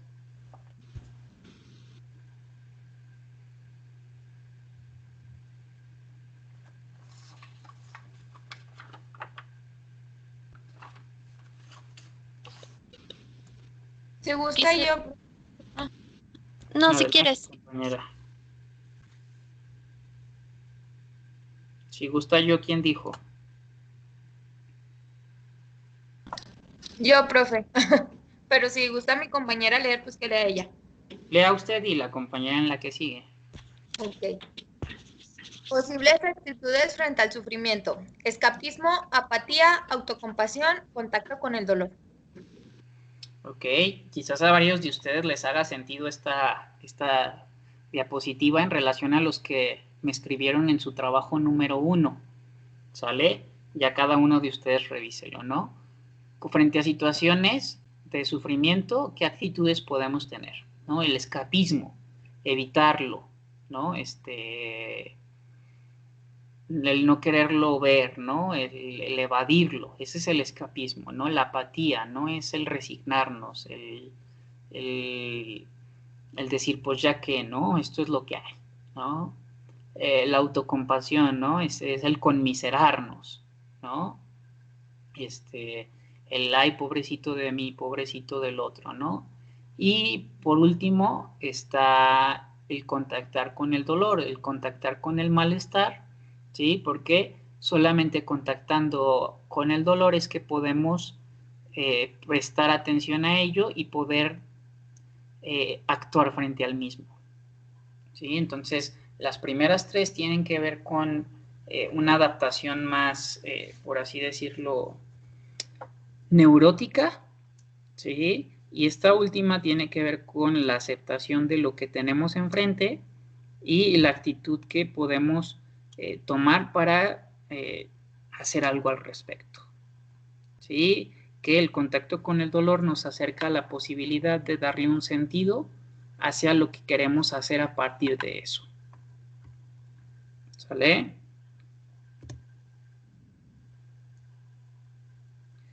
Compañera Valeria, esto también tiene sentido con lo que usted nos preguntó hace rato. ¿Quién nos acompaña ahora en esta diapositiva? Creo que alguien más quería leer. Era yo, profe. Adelante.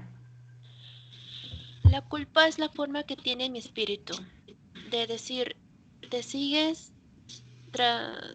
traicionando, no asumes tu responsabilidad por lo que verdaderamente sientes y quieres, no te escuchas a ti mismo, a ti, solo oyes las voces de tus introyectos. Ok, en esta siguiente diapositiva, para esta teoría, chicos y chicas, dice, la culpa es la forma que tiene el espíritu de decirme te sigues traicionando, ¿no? Recuerden que para esta teoría, para esta perspectiva, nosotros somos responsables de nuestra vida, ¿sí? Nosotros nos hacemos cargo, ¿sí? De nuestra libertad, ¿sí? Y en la medida en que sufrimos y sentimos culpa, ¿sí? Y no hacemos algo al respecto, es como si nos estuviéramos, por así decirlo, traicionando, ¿sí? Porque pesa más, por ejemplo, las voces de los introyectos. ¿Qué son los introyectos en la psicología, chicos y chicas?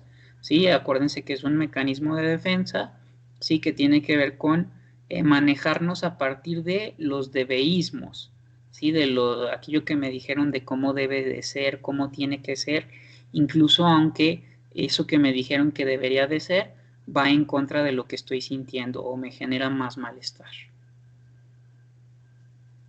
¿Sale? Sobre la muerte, ¿no? El pensar en el hecho de la muerte puede ser amenazante para muchas personas, pero es algo de lo cual no nos podemos librar. A todos nos tiene que suceder en algún momento de nuestra existencia. Se trata de la aceptación de nuestra finitud y término de la vida terrenal, ¿no? Para este autor, para lo que es el existencialismo, pues la muerte también le da sentido a nuestras vidas, chicos y chicas, porque el que nosotros seamos finitos, ¿sí? Hace que planteemos nuestra vida a partir de eso, ¿no? Es que yo quiero viajar antes de tal edad, ¿no? Es que yo quiero hacer esto antes de lo otro o aquello, ¿no? Entonces, sabemos que el tiempo se nos acaba, ¿sí? Sabemos que nuestra existencia es finita, ¿sí? Que nuestra vida va a llegar a su fin en algún momento, ¿no? O sea, si de algo estamos seguros es que de todos vamos a morir. La cuestión es que no sabemos cuándo, ¿no? ¿Sí? Pero esto es muy importante porque la muerte también hace que le demos sentido a la vida. ¿Sale? Profesor, es como dicen de que nadie es eterno, ¿verdad? Pues sí, compañera, es una frase que habla de el recuerdo, que nos recuerda que somos finitos. ¿Sí? En esta siguiente diapositiva, Leo Frank dice que la muerte le da pleno sentido a la vida. Tiene la experiencia del campo de concentración para avalarlo. Sin embargo, es obvio que no todos tenemos vivencias parecidas. No obstante, sugiere vivir con la actitud más digna o con el mejor esfuerzo, ¿no? Entonces aquí habla de que pues, las experiencias que nos acercan a la muerte, ¿no? Muchas veces hacen que nosotros podamos cambiar nuestra actitud frente a la vida, ¿no? No han oído personas decir como de, no, pues me pasó tal situación y a partir de eso mi vida cambió, ¿no? Tuve una experiencia cercana a la muerte, ¿no? Y entonces me di cuenta de que, pues, que voy a aprovechar el tiempo que me queda con la gente que quiero, ¿no? No, estamos en pandemia y nos dimos cuenta de que, de como esto que ha traído muchas muertes y entonces voy a aprovechar el tiempo con la gente, ¿no? Que quiero, ¿no? Voy a convivir de nuevo, ¿no? Hemos apreciado el valor de la convivencia a partir del aislamiento, ¿no? Entonces, esto es muy importante.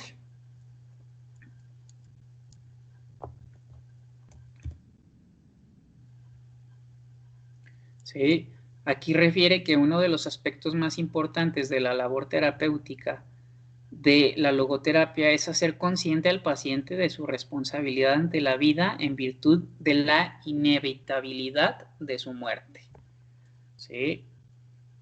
O sea, la logoterapia en este análisis existencial implica que seamos conscientes, ¿no? Conscientes de todo lo que implica la vida y la vida implica la posibilidad de la muerte, porque es algo inevitable, ¿no? Entonces, si el paciente asume su finitud, va a poder actuar conforme a esa finitud y de decir, quiero hacer esto, quiero hacer lo otro, quiero lograr esto, quiero intentar esto, no me quiero quedar con las ganas de, etcétera. ¿Por qué? Porque somos finitos y en algún momento ya no podremos.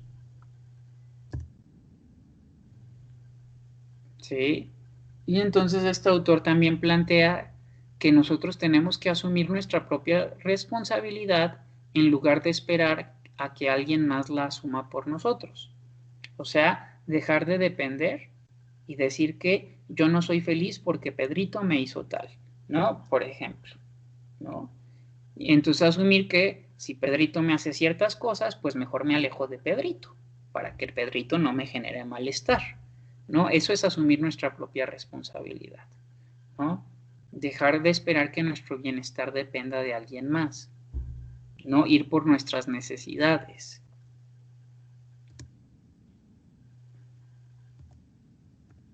Sí, nos quedan ya, sí vamos a alcanzar. Nos quedan ya estos dos términos, chicos y chicas. Bueno, este término de la neurosis noógena, que es uno de los términos principales de la logoterapia. Sí.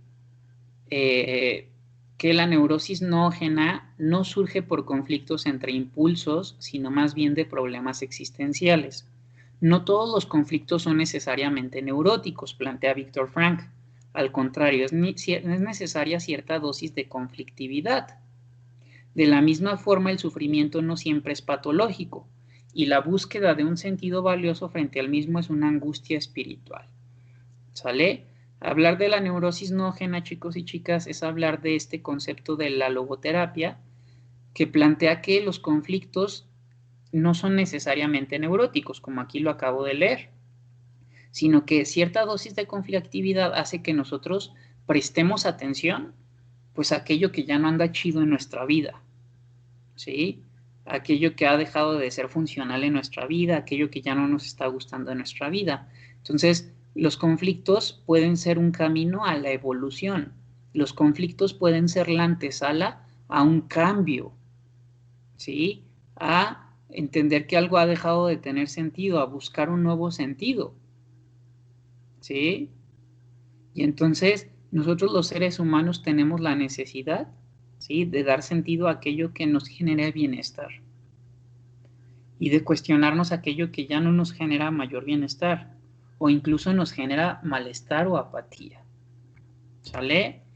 Y la logoterapia se diferencia del psicoanálisis porque concibe al hombre como un ser cuyos intereses primordiales se inscriben en la órbita de asumir un sentido a la existencia y realizar un conjunto de valores. La tensión existente entre lo que uno ha logrado y lo que queda por conseguir, o la distancia entre lo que uno es y lo que debería llegar a ser.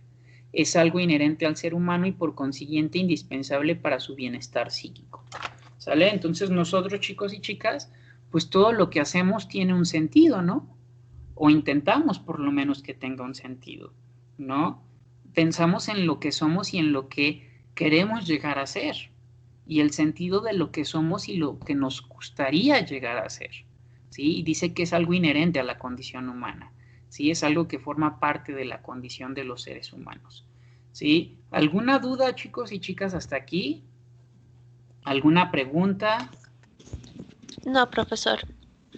Los demás, ¿cómo vamos con la información de la logoterapia? Pues todo claro, profe. ¿Seguros y seguras? Sí, vamos a complementar, chicos y chicas, con un video, ¿sale? Es como de 14 minutos, ¿sí? Nos quedan exactamente esa cantidad de tiempo, ya para que estén más relajados. Han sido muchas diapositivas, se ha explicado mucha información, hay que irla asimilando, hay que volver a ver el video si es necesario de la clase para retomar con esto. Creo que usted, bueno, por ahí volteé al chat, compañera Valeria, como que estaba escribiendo, ¿iba a preguntar algo?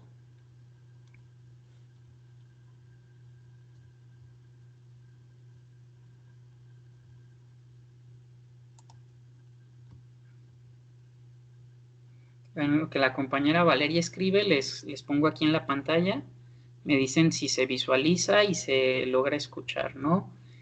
¿Cómo es un proceso de logoterapia? Del autor Alejandro Uníquel Spector. Este es uno de los autores que vamos a leer artículos, chicos y chicas. ¿Sale? Entonces, miren, está cortito el video, creí que eran como 15 minutos, pero son 5 minutos y medio, entonces excelente. Nada más esperamos, compañera Valeria, no sé si quiere abrir su micrófono para que pueda externar su duda.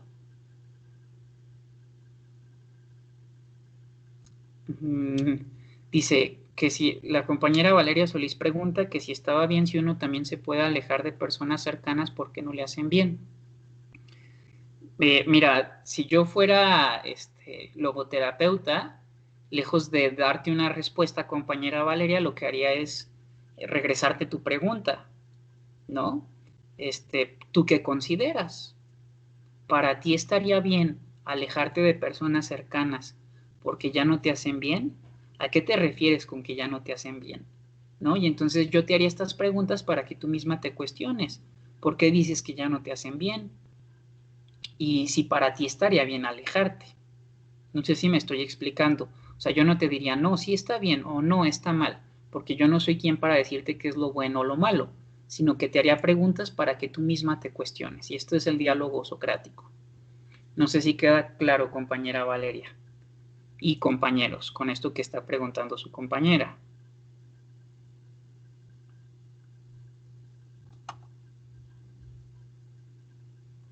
Si yo fuera tu cuate, pues te daría una respuesta, ¿no? Lo que yo pienso como cuate. Pero desde el lugar del terapeuta no podemos hacer esto, compañera.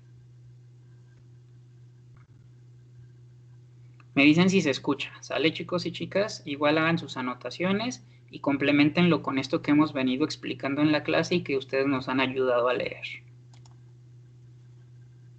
Algo que es muy importante es que... ¿Sí se escucha, chicos y chicas? Sí, profe. Ok. Este personaje acaba de morir hace 1 año o 2, chicos y chicas. Era un gran maestro de allá de un instituto de México. Algo que es muy importante es que el logoterapeuta trata de centrarse sobre todo en el presente, en lo que está ocurriendo en el presente. En la logoterapia hay 2 cuestiones que son fundamentales: lo que es la libertad y lo que es la responsabilidad. Y la libertad y la responsabilidad solamente se pueden ejercer en el presente.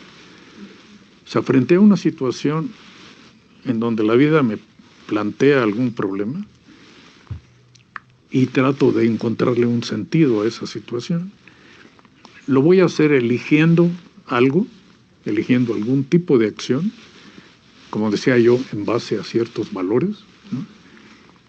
Y actuando de determinada manera. Y por supuesto, lo que yo elija hacer, voy a tener que hacerme responsable de aquello que elegí. Entonces, elijo y me hago responsable de aquello que elijo. Eso solamente ocurre en el presente.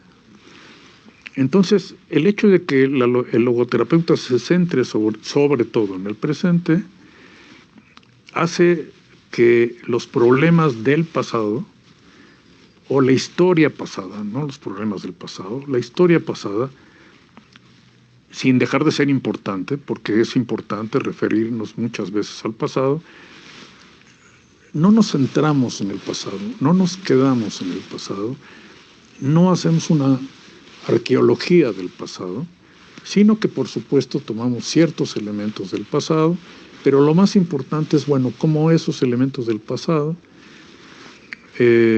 afectan, impactan tu vida presente. Y entonces, ¿qué vas a hacer con esto que la vida te está planteando en este momento? Entonces, desde ese punto de vista, el hecho de trabajar en el presente sobre todo, sí permite que digamos que el proceso sea un proceso, yo diría, más ágil, que si nos centráramos excesivamente en lo que ocurre en el pasado. Creo que lo más importante para nosotros es trabajar en el presente, por supuesto viendo siempre hacia el futuro. Como decía Sartre, ¿no? Estamos mucho más condicionados por el futuro que por el pasado. O sea, actuamos más en función del futuro que del pasado. Entonces, a donde voy es que el proceso, que es un proceso de autoconocimiento, ¿no? Es un proceso que no necesariamente tiene que llevar demasiado tiempo, pero tampoco es un proceso demasiado corto. Es muy difícil generalizar y decir un proceso logoterapéutico dura 2 años, 1 año, etcétera. Pero yo diría que en general, un proceso terapéutico normal con logoterapia puede durar alrededor de 1 año, puede durar un poco más de 1 año. Pero si no se ven resultados a muy corto plazo de que empieza a haber un cierto tipo de cambio, me parece que entonces el proceso no está dando resultado.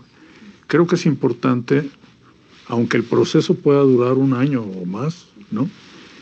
que el paciente empiece a percatarse de que algo empieza a ocurrir en él o en ella con respecto a lo que lo está afectando. Algo que es muy importante para que esto ocurra, y yo creo que sin eso no hay terapia, no solamente no hay logoterapia, sino no hay ningún tipo de terapia, es el encuentro humano. O sea, si no hay química, si no hay la posibilidad de una verdadera comunicación, que por supuesto se va construyendo poco a poco, no es algo que se dé de entrada, pero si no hay esta construcción de la comunicación en donde empezamos a co-construir algo que es común, un lenguaje común, de significados comunes, de entendimientos comunes, ¿no? Si no hay eso, que se empieza a construir y que se construye hasta el final, creo que no hay proceso terapéutico, ¿no? Habrá cualquier otra cosa, pero no es un proceso terapéutico.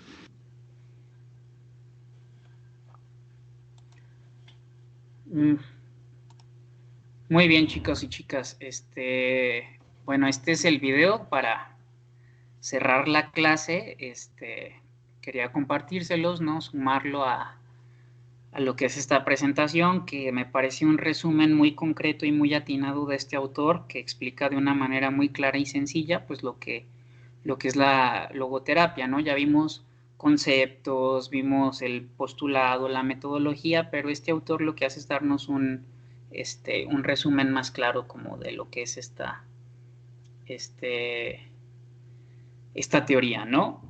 De la logoterapia, ¿sale? Ya para finalizar la clase, chicos y chicas,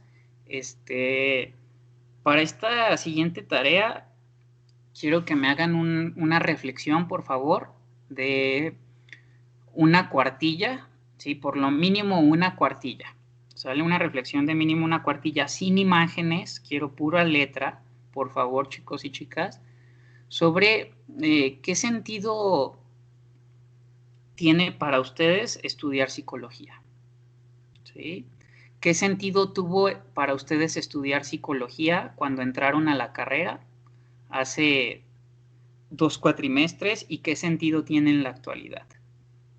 ¿Sí? ¿Cuál es el sentido, cuál es la voluntad del sentido que tiene para ustedes el estudiar esta carrera? ¿Sale? Algunos de ustedes ya han escrito varias de esas cosas en diferentes tareas, ¿sale? Ahora es nada más que lo reflexionen, quiero una reflexión personal, ¿sí?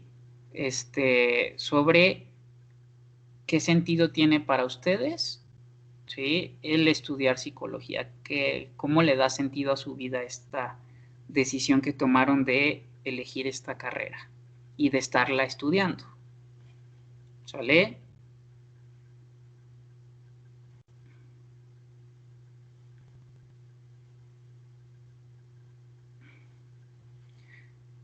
Muy bien, chicos y chicas, entonces voy a concluir la grabación.